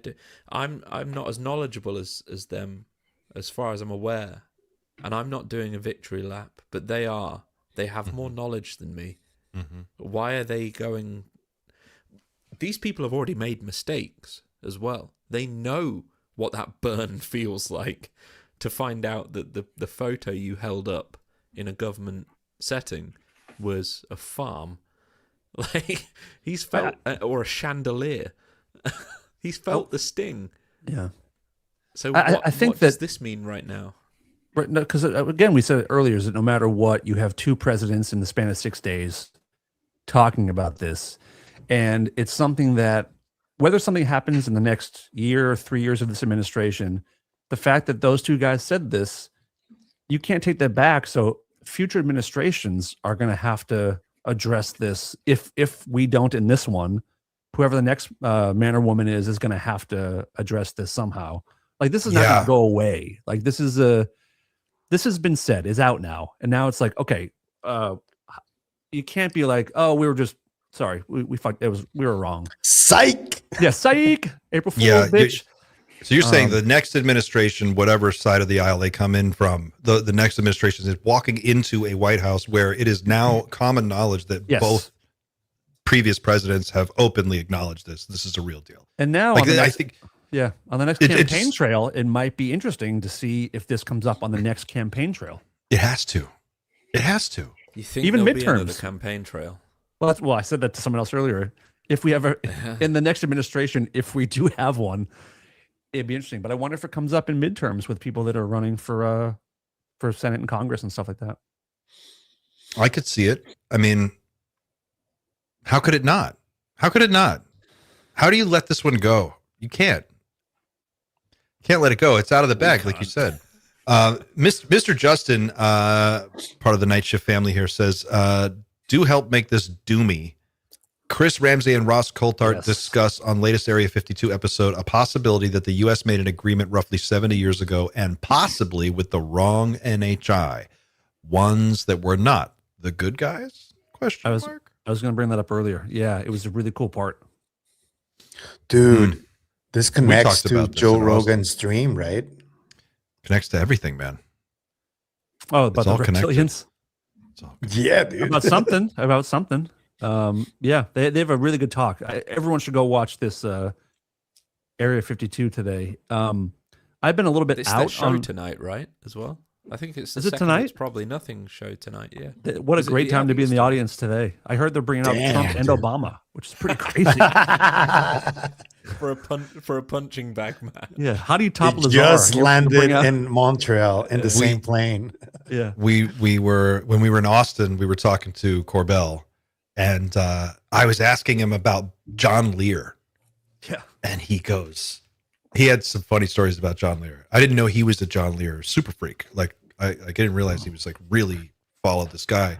But Jeremy put together a ton of footage, I guess, of Lear over the years, and really worked hard to get to know him and make an approach to basically, investigate what he was talking about. And I guess I don't know if he ever produced a documentary, but I think that was the idea of the project at the time. And anyway, he was talking about, we were talking about this old interview that George Knapp had done with John Lear. There were a couple, I think there were 2, maybe 3. back in the late 80s. And in one of those interviews, John Lear, the son of the founder of Learjet, who flew for the CIA, and he was a UFO nut. And he was one of the guys who originally, when Bob Lazar hit the scene, John Lear was one of his close friends. And, they had footage together of stuff out in the desert flying around. So John Lear said in one of these interviews with Knapp that we did make an agreement, and it was with the wrong beings. And they produced the film E.T. prior to understanding that they had fucked up. And the E.T. movie, this is all coming from Lear, was basically a soft psychological preparation for contact. Like they were going to introduce us to the Greys, but so they created E.T. as like a friendly, this is what it looks kind of like, but without actually saying it. And then he said later, after that film was released, they realized that the agreement they were in was with the wrong group. And there was something really sinister going on. Remember this? Yeah, of course. I'll see if I can find it. But this was an interesting. Damn. I don't know. Daddy Lear. I want to ask you, Clint, too, since you're a Star Trek nut, are you pumped about this Gene Roddenberry thing? I don't think he has seen it. Oh, the tapes of the Nine. Oh yeah, the Nine. Well, I it's funny. We're talking about Greg Mazzoli. Yes, sir. Yeah. Oh, I'm texting with him right now. We have to connect on a call. We're going to talk about Malazzi, though. Malazzi, sorry. the Gene Roddenberry thing. But I was going to mention earlier in the show, Xander, you talked about the AI thing. You were talking about the cosmic sort of AI internet concept. And it reminded me, and I mentioned it before, Star Trek, the motion picture, the first Star Trek motion picture is about that. It's about the Voyager space probe leaving our solar system, going out into space, becoming a super intelligent artificial intelligence, and then coming back to try and figure out how it was created. And that ties in to a lot of the AI stuff that we're talking about now. I mean, there's just so many little Star Trek nuggets in there that tie into this. I do think Gene Roddenberry was onto something. I think I always find it interesting when you hear the stories that really predate the modern conception of AI superintelligence, because back in the 1970s, I mean, I talk about this in tonight's episode actually on the Dreamland Motel. Back in the 1970s, the Turing test was only about 20 or 30 years old. So the conception of what AI would look like would be that it would be very robotic, it would be very logical and cold. And we're sort of, at the same time, in those decades, we were hearing about contact with these super intelligences that were incredibly emotionally connective and things like that. But when you look back at those stories, not only of Gene Roddenberry, but the main focus of my episode tonight, which is Philip K. Dick and the Adjustment Bureau, he really describes a cosmic internet. And that he described it 55 years ago at this point. And it's kind of insane because at the same time he was talking, he didn't know how to talk about it. He called it Valis or Valis, vast, not artificial, vast. I will find out what it is quickly. But he was using. He definitely was using. Philip K. Yeah, he was using everything. Valis. What does it stand for? But Philip K. Dick went through so many different theories about what it was that he encountered. Valis stands for Vast Active Living Intelligence System. That to me just sounds like a cosmic network. Sure does.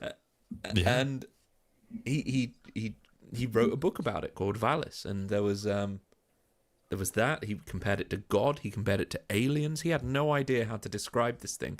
And here we are 50 years later describing exactly the same thing, but with modern terminology, with modern context and understanding. I find it fascinating, especially when you lump him in with Gene Roddenberry as well. Also, what year was 2001: Space Odyssey? 68-ish? Was it 67? 60s? Was it? Okay. Yeah. Because I mean, that's Hal. 68, Hal in yeah. that is 68. absolutely Nailed an AI. There you go. Nice job. Nice job. Thank you. Yep. Big Kubrick fan. I Yeah. can't do that, Yeah, he Dave. nailed it with Hal. Yep. When you have these Hal. ideas that Hal, predate interesting. Yeah. modern understanding, I think it sort of lends credence to the theories themselves a little bit, because these people were talking about it before the language existed to talk about it. Kind of cool. Larry Jones has a super chat. Thanks for the super chat, Larry. Thanks to everyone for the super chats, by the way. You're lighting up the super chats today, and we really do appreciate it. Larry Jones says, Trump's cadre don't even know what threads to pull. They are way too incompetent, I think, and over their skis. So there's a good point there.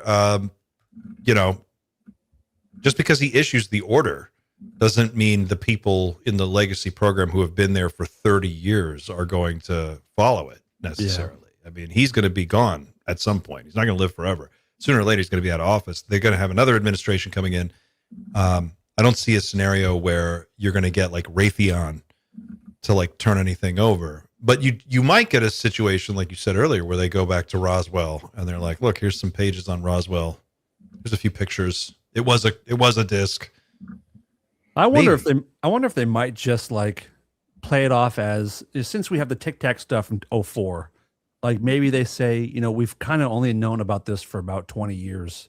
And this is where we're at, to avoid going back and talking about Roswell, which we were told was bullshit for, 70 whatever years, and agreements and Socorro and all these cases that are like very, very embedding Barney Hill. Once they disclose this, they got to start answering those questions too, and asking about those cases and abductions. Well, of course, you're right. You're not wrong for sure, but who's going to have to start answering those questions? I think Trump is probably like throwing this UFO disclosure almost like a ninja smoke bomb at this point. It's like, look over here, boom, and then I'm going to flood you with UFO shit, and I'm going to, meanwhile, be over here avoiding scrutiny for other stuff. Or busy in the Middle East also, which is, I think, the focus for a lot of these people. What's happening in the Middle East? Sure. Shout out to Kermit, by the way, wondering if we're going to unleash TR-3Bs and just completely wipe out Iran in a few days. Oh my God! Yeah, that's going to be a whole other conversation, and that's the problem. It's did you see this clip? In a week? That was onto that. That was a 4chan thing before Trump announced that he was issuing the order to release UAP files.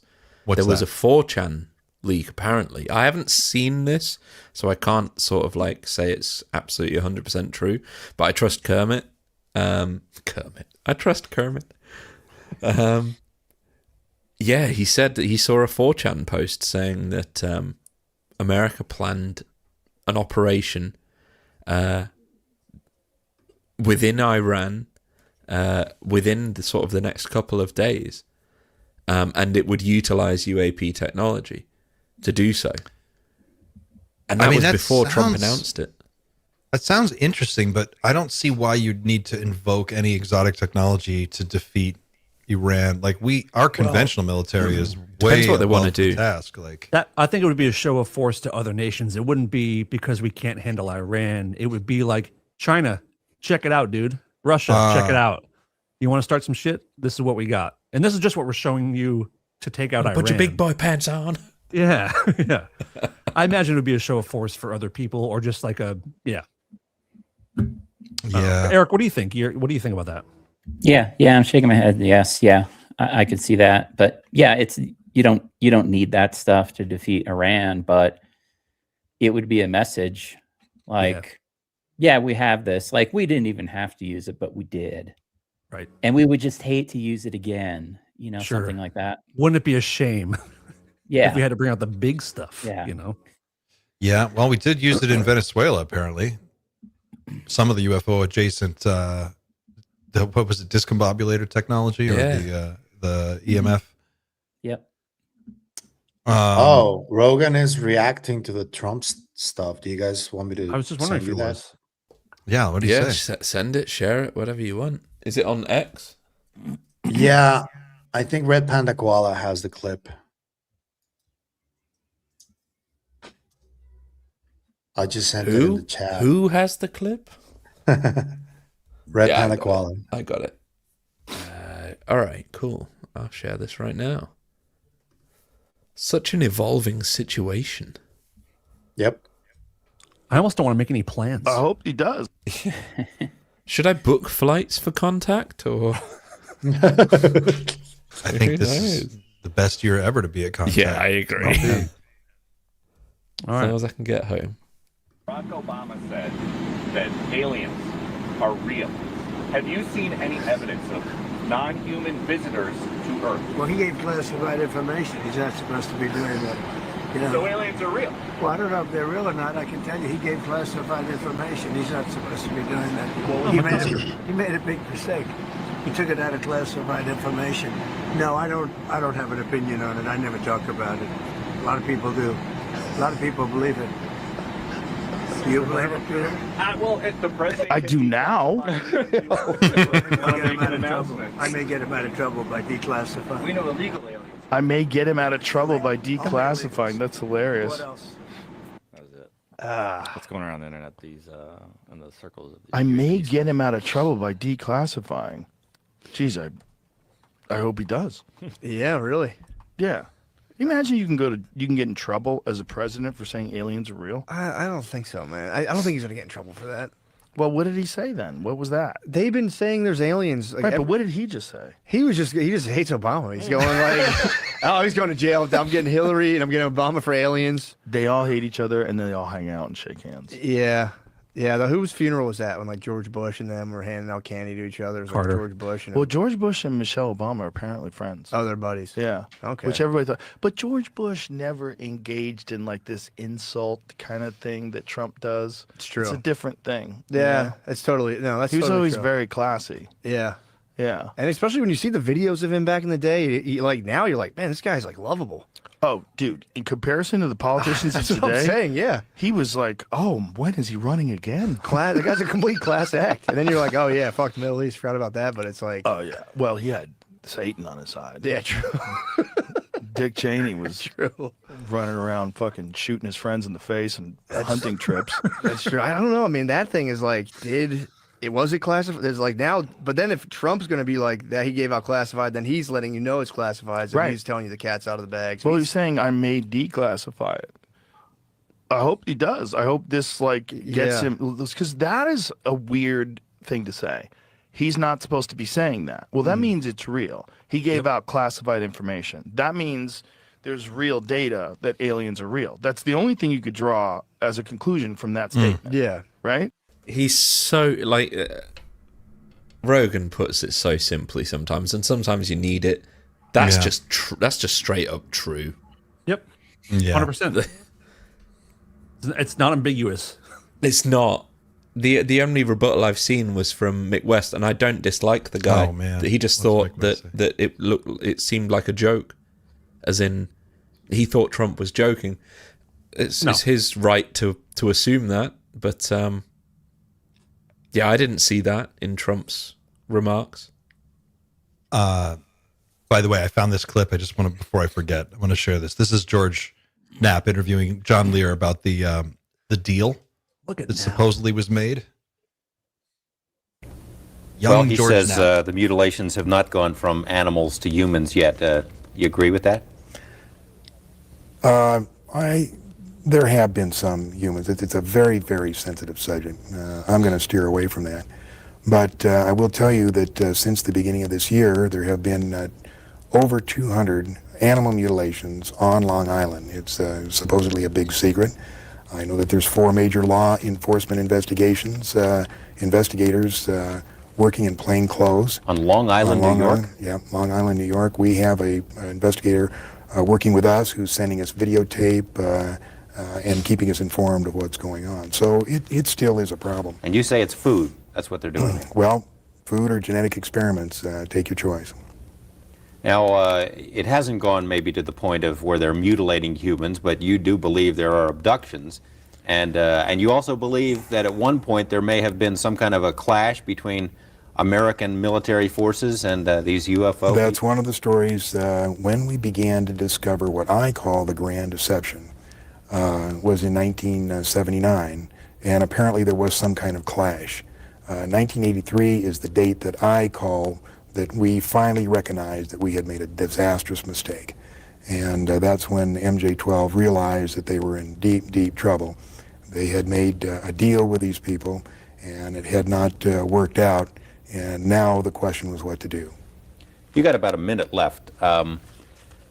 What would you like to say to people out there to prepare them for it? Now, you've made allusions a couple of times when I've had you on the program that something is coming. We've heard that before, something is coming. Why do you think something is coming? What's coming? And how should we get ready for it?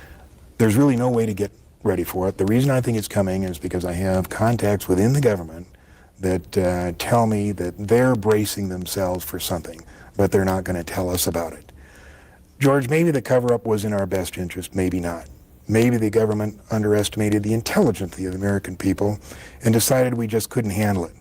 But let me tell you this, the truth is still the truth, and nothing can change that. Not the military, not the government, and not me. Don Lear, thank you very much. It's always a pleasure to have you here, and I'm sure we'll have you back again. Thank you. I think there's a still good something point. coming? There's a good point to be made about that video. Is that when? Yeah, you're right, Dan. When was that video shown? When was that video? When was that interview? 88, 89 or 90, 88 or 89 or 90. It was one of those years. 40 and years obviously, ago. Soft 40. we're 40 years later, Yeah. and potentially on the brink of something cool. But I think it shows that what's happening is very reactive. There isn't necessarily a great plan. There are only concerns about what might be inevitable in the future for sure. But I'm not convinced that the US government has made any sort of decision about disclosure right now. It's sort of playing with the cards that's been dealt by a president that accidentally said something he probably regrets right now.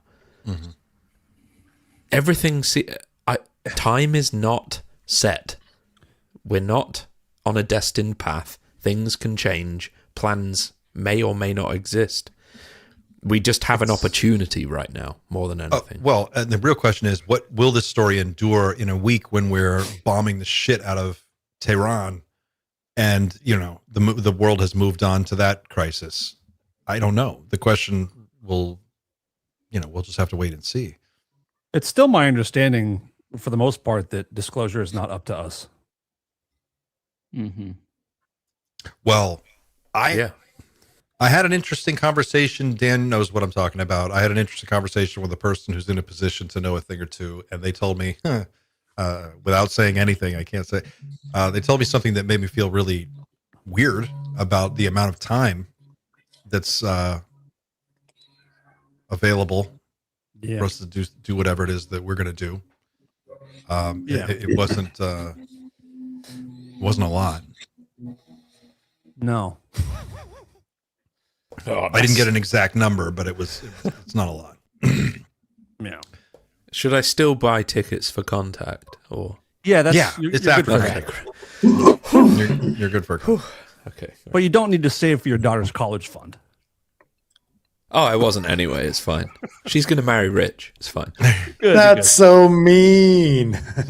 Well, college won't mean anything anyways. I'm just kidding, but yeah, I don't know, dude. I just you hear too many people say that, pose this hypothetical question that, what if disclosure is not up to us being humans? That maybe like we're truly not allowed to. And that makes a lot of sense to me. Cat's out of the bag today. I was speaking with Cole, the Cole Watkins, wonderful designer of everyone here, basically. The other day, we were talking about what would be a condition of the agreement, and it would be probably that we're not allowed as humans to reveal the presence of humanity, of non-human intelligence on Earth. I'm pretty convinced that if there is such an agreement, that would be one of the conditions. And Yeah, that makes. I mean, they're not exactly landing on the White House lawn, are they? And it would also, to what degree does that justify what humanity has been doing? Well, what the legacy programs have been doing to keep all of this secret. How important is it that we keep it a secret for now? Well, man, I guess it boils down to what was the original intention behind the deal, right? Like if the deal was, if the deal was, we will give you technology that will advance your civilization by 2 centuries, but you've got to totally disarm. Maybe it was something like that. And we just couldn't do that. We were like, we're not doing that, but we're going to take the technology anyway. And maybe we can like find a way out of this situation later. Maybe it was something like that. If they're here and they're on Earth and the disclosure agreement is you cannot disclose our presence here on Earth, maybe it's because there aren't many of them. Maybe there's not a lot. Maybe they're numerically 100,000 or 1 million, or, you know, I don't know what the number would have to be, but small enough that if you knew where they were, you could hypothetically exterminate them. Are you including hybrids in that scenario? Well, then you get into hybrids that muddies the waters. It's like, well, now if they've been hybridizing humans for 40 years, they could come back and say, well, you can't get rid of us because we're kind of everywhere now. We are you. We're already you. Yeah. So your best bet is to kind of like work with us. Maybe. Yeah, Right, and I'm it's- sort of in the. Sorry, Eric, you go. Yeah, and a deal. Thanks. And a deal would be like, let's just say there was a deal between humans and NHI. If NHI were all powerful and could take whatever they wanted at any time, there's no need for a deal. Right. So I would think if there's a deal, that humans have some type of leverage. I agree.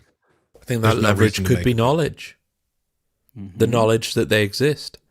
Keep it a secret. We'll look after you. We'll protect you from the reptilians or whoever. We'll give you a bit of technology. You can have fiber internet. Kevlar. So you can talk to your friends and stream at 1080p. But you can't tell anybody we exist.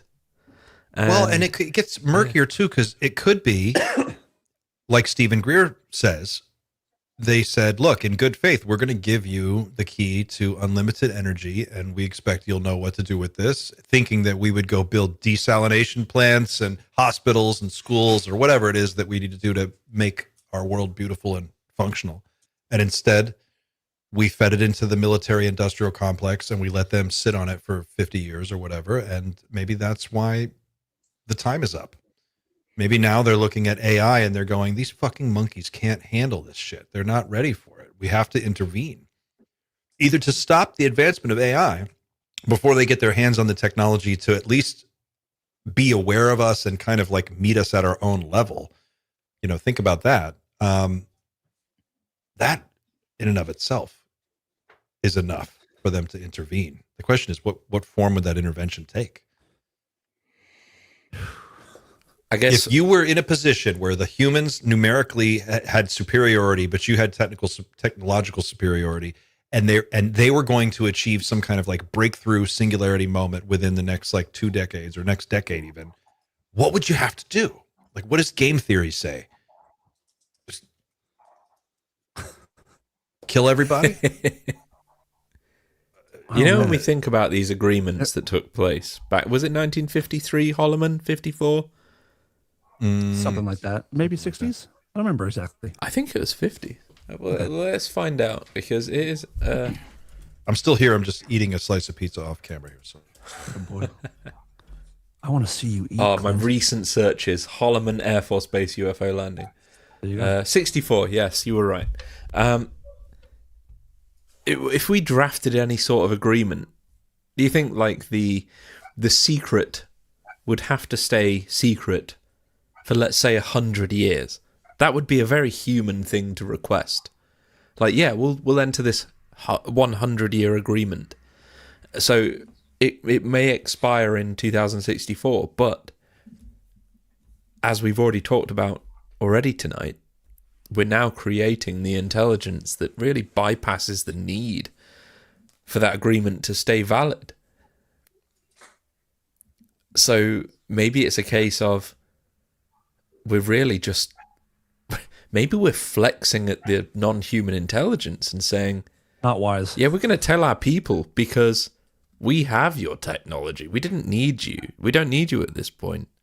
Maybe we already have your technology. It's a worthwhile thing to be interesting. If the NHI, are you saying that maybe the NHI are just so different from us, they wouldn't expect us to be complete dicks about it, and it would be like kind of a left field move? Like, you know what? Fuck you guys. We're gonna take the shit anyway. These fucking aliens, they don't know. What are they gonna do? Do you think maybe there were some sort of caveats with the agreement? Like, yeah, you're welcome to make your way there on your own, and if it happens before 100 years passes, then great. But if not, then I don't know what happened. I keep coming back to the idea of question what about happens that. Yeah, go. Why would a super advanced civilization, if it exists, want to negotiate with us? Compassion. Or I think that's a fair. They live here too. If they created us or something like that. That's another one. If they live here too, that explains why they wouldn't just. If they wanted to hurt us, they would have just wiped us out. Throw an asteroid at the Earth and wipe out everybody. Well, unless you live here too. Yeah, that makes sense. Maybe it's a progenitor civilization. Maybe it's a fragment of a civilization that settled here 10,000 years ago, and they live in a secluded area and they don't really bother anybody. I mean, what was that whole Admiral Byrd expedition to South America where he went to, or not South America, Antarctica? Antarctica, where he found the hole, supposedly, center of the hollow Earth. I always come to the same conclusion, however, which is that logically, if they wanted rid of us and they were a different species and they were sufficiently advanced, we're not talking millennia advanced, we're talking decades ahead of us, then they could quite easily create a virus that only kills humans. We know how to do that for particular genomes of humans. So there's if Earth is their planet and they wanted rid of us, they don't need to hurl an asteroid. They can just poison our water in a way that only kills humans. They could do that, no problem. So I always return to the compassion thing. I think their motives lie elsewhere. I think they're exploring. This is getting a bit woo now. I'm sorry. I got a woo follow up when you're done. You got me onto something. Please. Go ahead, finish. I think they're trying to answer the great question about life and what it means to be conscious and what all of our consciousnesses together really means. It's as simple as that. I think it's not a religion, but they're exploring experience itself. And if there's no need to extinguish experience, then they won't extinguish it. They'll study it, they'll nurture it, they'll cultivate it, and they'll try and guide it to a point where it can aid in their own exploration of experience. And that's as woo as I'll get. Please. That's beautiful. Please, Dan. Well, mine's not as cool as yours. I was just thinking you're talking about poisoning like just people and getting rid of people. Yeah. What if they just poison people except for the hybrid folks? So just natural, real humans perish at some point, and then the planet is left to this hybrid race who then that's now their planet. Possible. Is this thing on, guys? My understanding with the hybrid thing, that's very sci-fi, but I know, totally, completely ridiculous. Well, I'm not suggesting it's a real thing. The only people who've looked into this seem to be pretty much in an agreement that there is some kind of like organized plan. I mean, there's some kind of system at work behind. I'm talking about Bud Hopkins and David Jacobs in particular, but John Mack to a certain degree as well. Regarding the hybrids and the aliens. I mean, they acknowledged that it was happening. They did enough research to establish that there was definitely something there. But no one's looked at it in 30 years. That sounds like Project Preserve Destiny, doesn't it? A bit. It also reminds you of, you hear so many abductees and contactees who have these experiences where they say they're told that they're going to be useful in the future, that they have a purpose and a job in the future. And they're not told what it is, but they're told over and over and over and over again that when the time comes, you'll just know it. You have the info, you've gotten the download, you've gotten whatever, and at some point you will be activated to assist in this, whatever this fucking thing is. But there's hundreds of these people saying this. Yeah. And maybe some are making it, maybe some are just copying what they've heard, but like all of them, I don't think so. There's some, I mean, I have a really close friend who's one of these people, and you talk to her, and she's incredibly frustrated by it because she's had experiences her whole life, and she's someone who can kind of almost have contact at will, like she has like an open dialogue with something, and she's been told this, that you will need to be used for something at some point, and she keeps asking like, well, what is it? And the answer is just like, when the time comes, when it's needed, you'll know. You know it already, and you'll know when it's time. That's so strange. This is here you go. Just to your point, let me share this real quick. This is here we go. I love where this conversation is going, by the way. Exactly the missing link. Something had to happen to get us This going. is as loud as I can get it. 4,000 and 8,000 BC, we had just been going along, and for hundreds of thousand years not doing anything. You mentioned a couple of minutes ago before the break that you think 90% of these visitors are hostile. What makes you think that? Well, doesn't fit with what we think of as ET, you know? We, if you'll read some of these books that are on the newsstands, one is called Intruders, one is called Communion. They apparently come down, and when I say apparently, this is taken from 300 hypnosis cases. A friend of mine has done 140 of them, and the people are abducted. They're taken up into a saucer, usually lasts about an hour.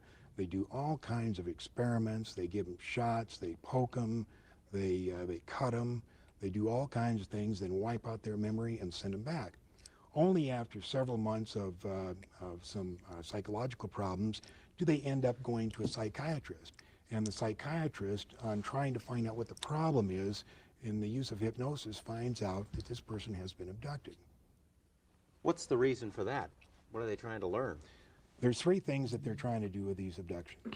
The first thing is they're trying to monitor us. It started in the early 40s, and they'd put a little unit, very small BB-type object, way up in the backside of the brain, and they'd leave it there for about 18 years. They'd pick them up and put it in about 4 years old.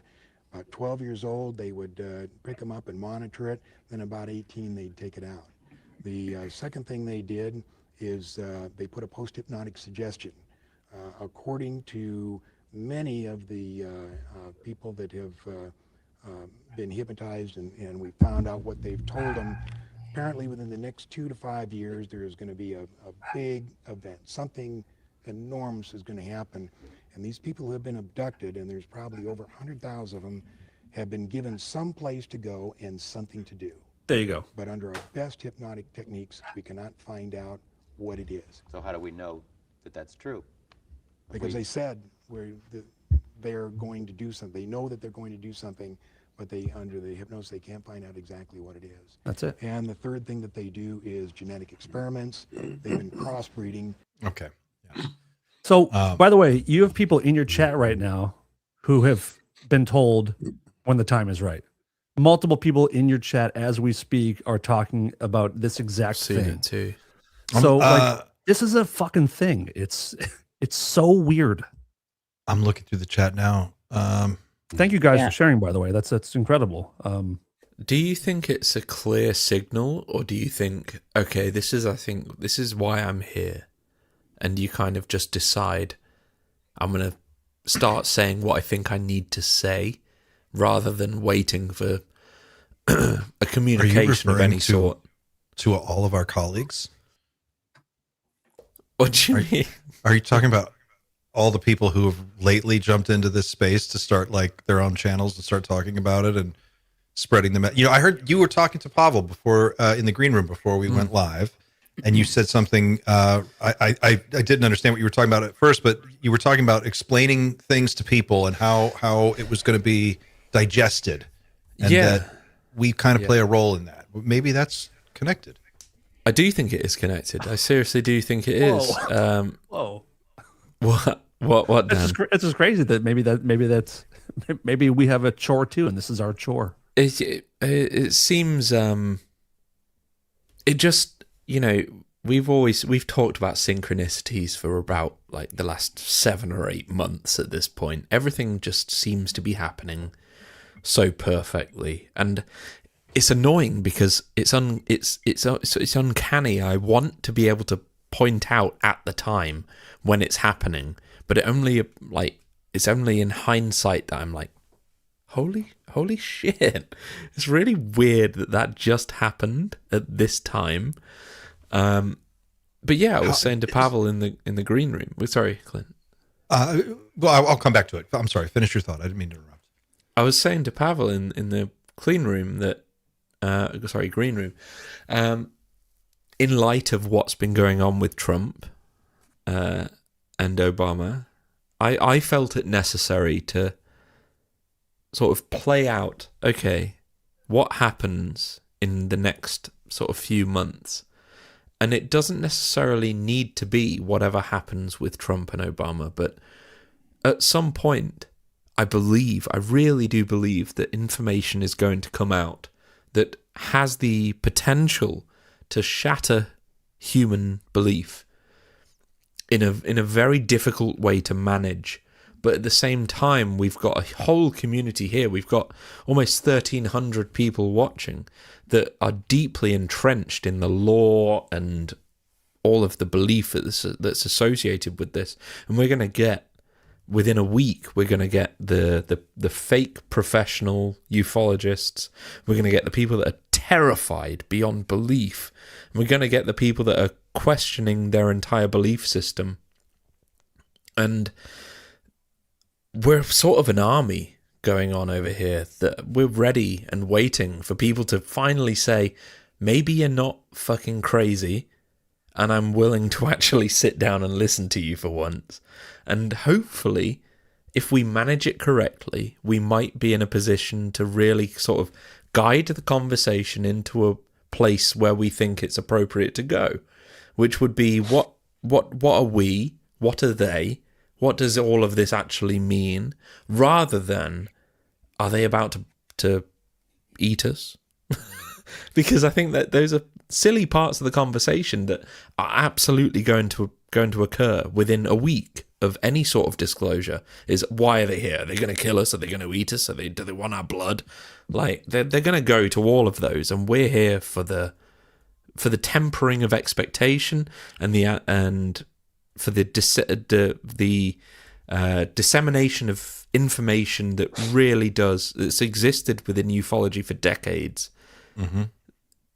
in the underground, that once confirmed will be really important for podcasters and everyone here that's already reading this stuff that your family and friends are going to ask you about. They are. Simple as that.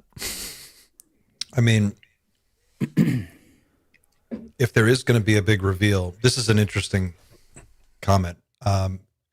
Someone said this in here, and I've heard this as well. They were trained to do crowd control. This is referring to the abductees and some of what they were able to figure out. Some people have described being told or taught to, like, the bits and pieces of information are weird. It's like, I know I'm supposed to stand somewhere and tell people where to go. It'll be like that. Like, I'm supposed to tell people it's going to be okay. Just keep going this way. Just keep going this. This is what I'm supposed to do. And it was very specific. And then you might have other people, like you said, that are more on tasked with just communications and information, getting that information out, making it digestible, helping people calm down, understand what it is that's going on, make sense of it all. I don't know. I don't want to weave myself too far into the narrative at all. I mean, it is true what you're saying, though. Xander is 100% right about the synchronicities that have happened to me since I've started this channel are out of this world, with no pun intended. And what I was going to ask you earlier, Xander, is how long did it take from the time you and I had our first conversation to the moment we're all sitting around a campfire in Austin and we're telling, UFO stories. Not long. What? Yeah. It was 20 months? Yeah, just about a little over a year from my first email to sitting around a campfire with people who are literally right next to disclosure. If you want to help, you can. It's literally a case of, if you want to help with disclosure, you are more than you want welcome. in. If you want in, you're in, folks. You're in. If you can help, please do. It's an open market. You can just jump right in. You don't have to do postgraduate work for this. You can just jump right in, open market, get started today. I don't know how. That's the other weird thing is I didn't know how to do this. I didn't know what to do. I just knew that I had to start talking about it. And I had this compulsion to keep doing it, which was really weird because there were times where I'm like, but this is fucking crazy. This is stupid. Like, why am I doing a podcast about aliens? Like, no one cares. It's not like I'm the only person who gives a shit. And then I would start meeting you guys and I started to find this, whole other community. But I just, every time I would get close to quitting, I would have a weird moment. Like an owl would fly out of nowhere and land 2 feet from my face and look me in the eye. Like, don't quit, keep going. I just, the weirdest, I can't explain it. And then I had Mike McClellan. He wrote the book about owls and synchronicities. Yeah. He reached out to me. I mentioned this story, and then he reached out to me. He's like, "Hey, I saw your thing, and I wrote a book about this." And then he came on the show, and he told me his story about owls, and we started to have these other conversations. And then after a while, Dan, I met you, and we started talking through Xander, and it was kind of this thing. And then you were like, "Oh, I'm doing this research," and before we knew it, I think we must have had probably 10 or 15 people. Everybody's biting off a different piece of this thing, trying to find their way to the center of it. And somehow we all managed to wind up in the same place. That's crazy. It's like a compulsion or a course that you end up on.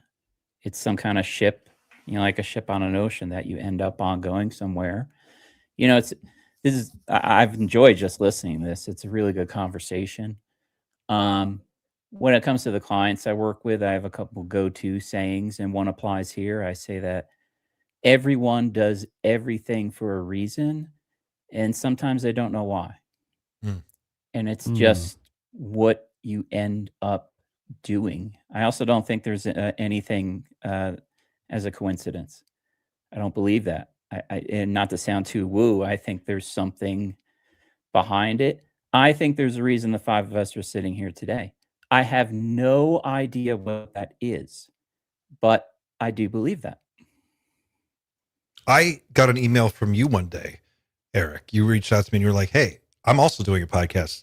Let's talk." And we had this conversation, and before we knew it, we had hit off a friendship, and then here you were, and we were just kind of doing this, and you were telling me about all the outdoors stuff that you do and all these like deep backcountry hikes, and then showing me these pictures of the stuff that you're seeing like over and over and over again. It's so weird.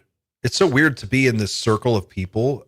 When we were in Austin, we were just kind of waiting for the show to start, and I just turned a corner and walked around, bumped into Ryan Graves, and I'm talking to the fighter pilot who like engaged one of these craft in such a casual, normal setting, and like we're all just kind of like circling around. I can't wait to see what happens at Contact. I am like so stoked for this trip, just to hang out with you guys and see what comes up, especially now.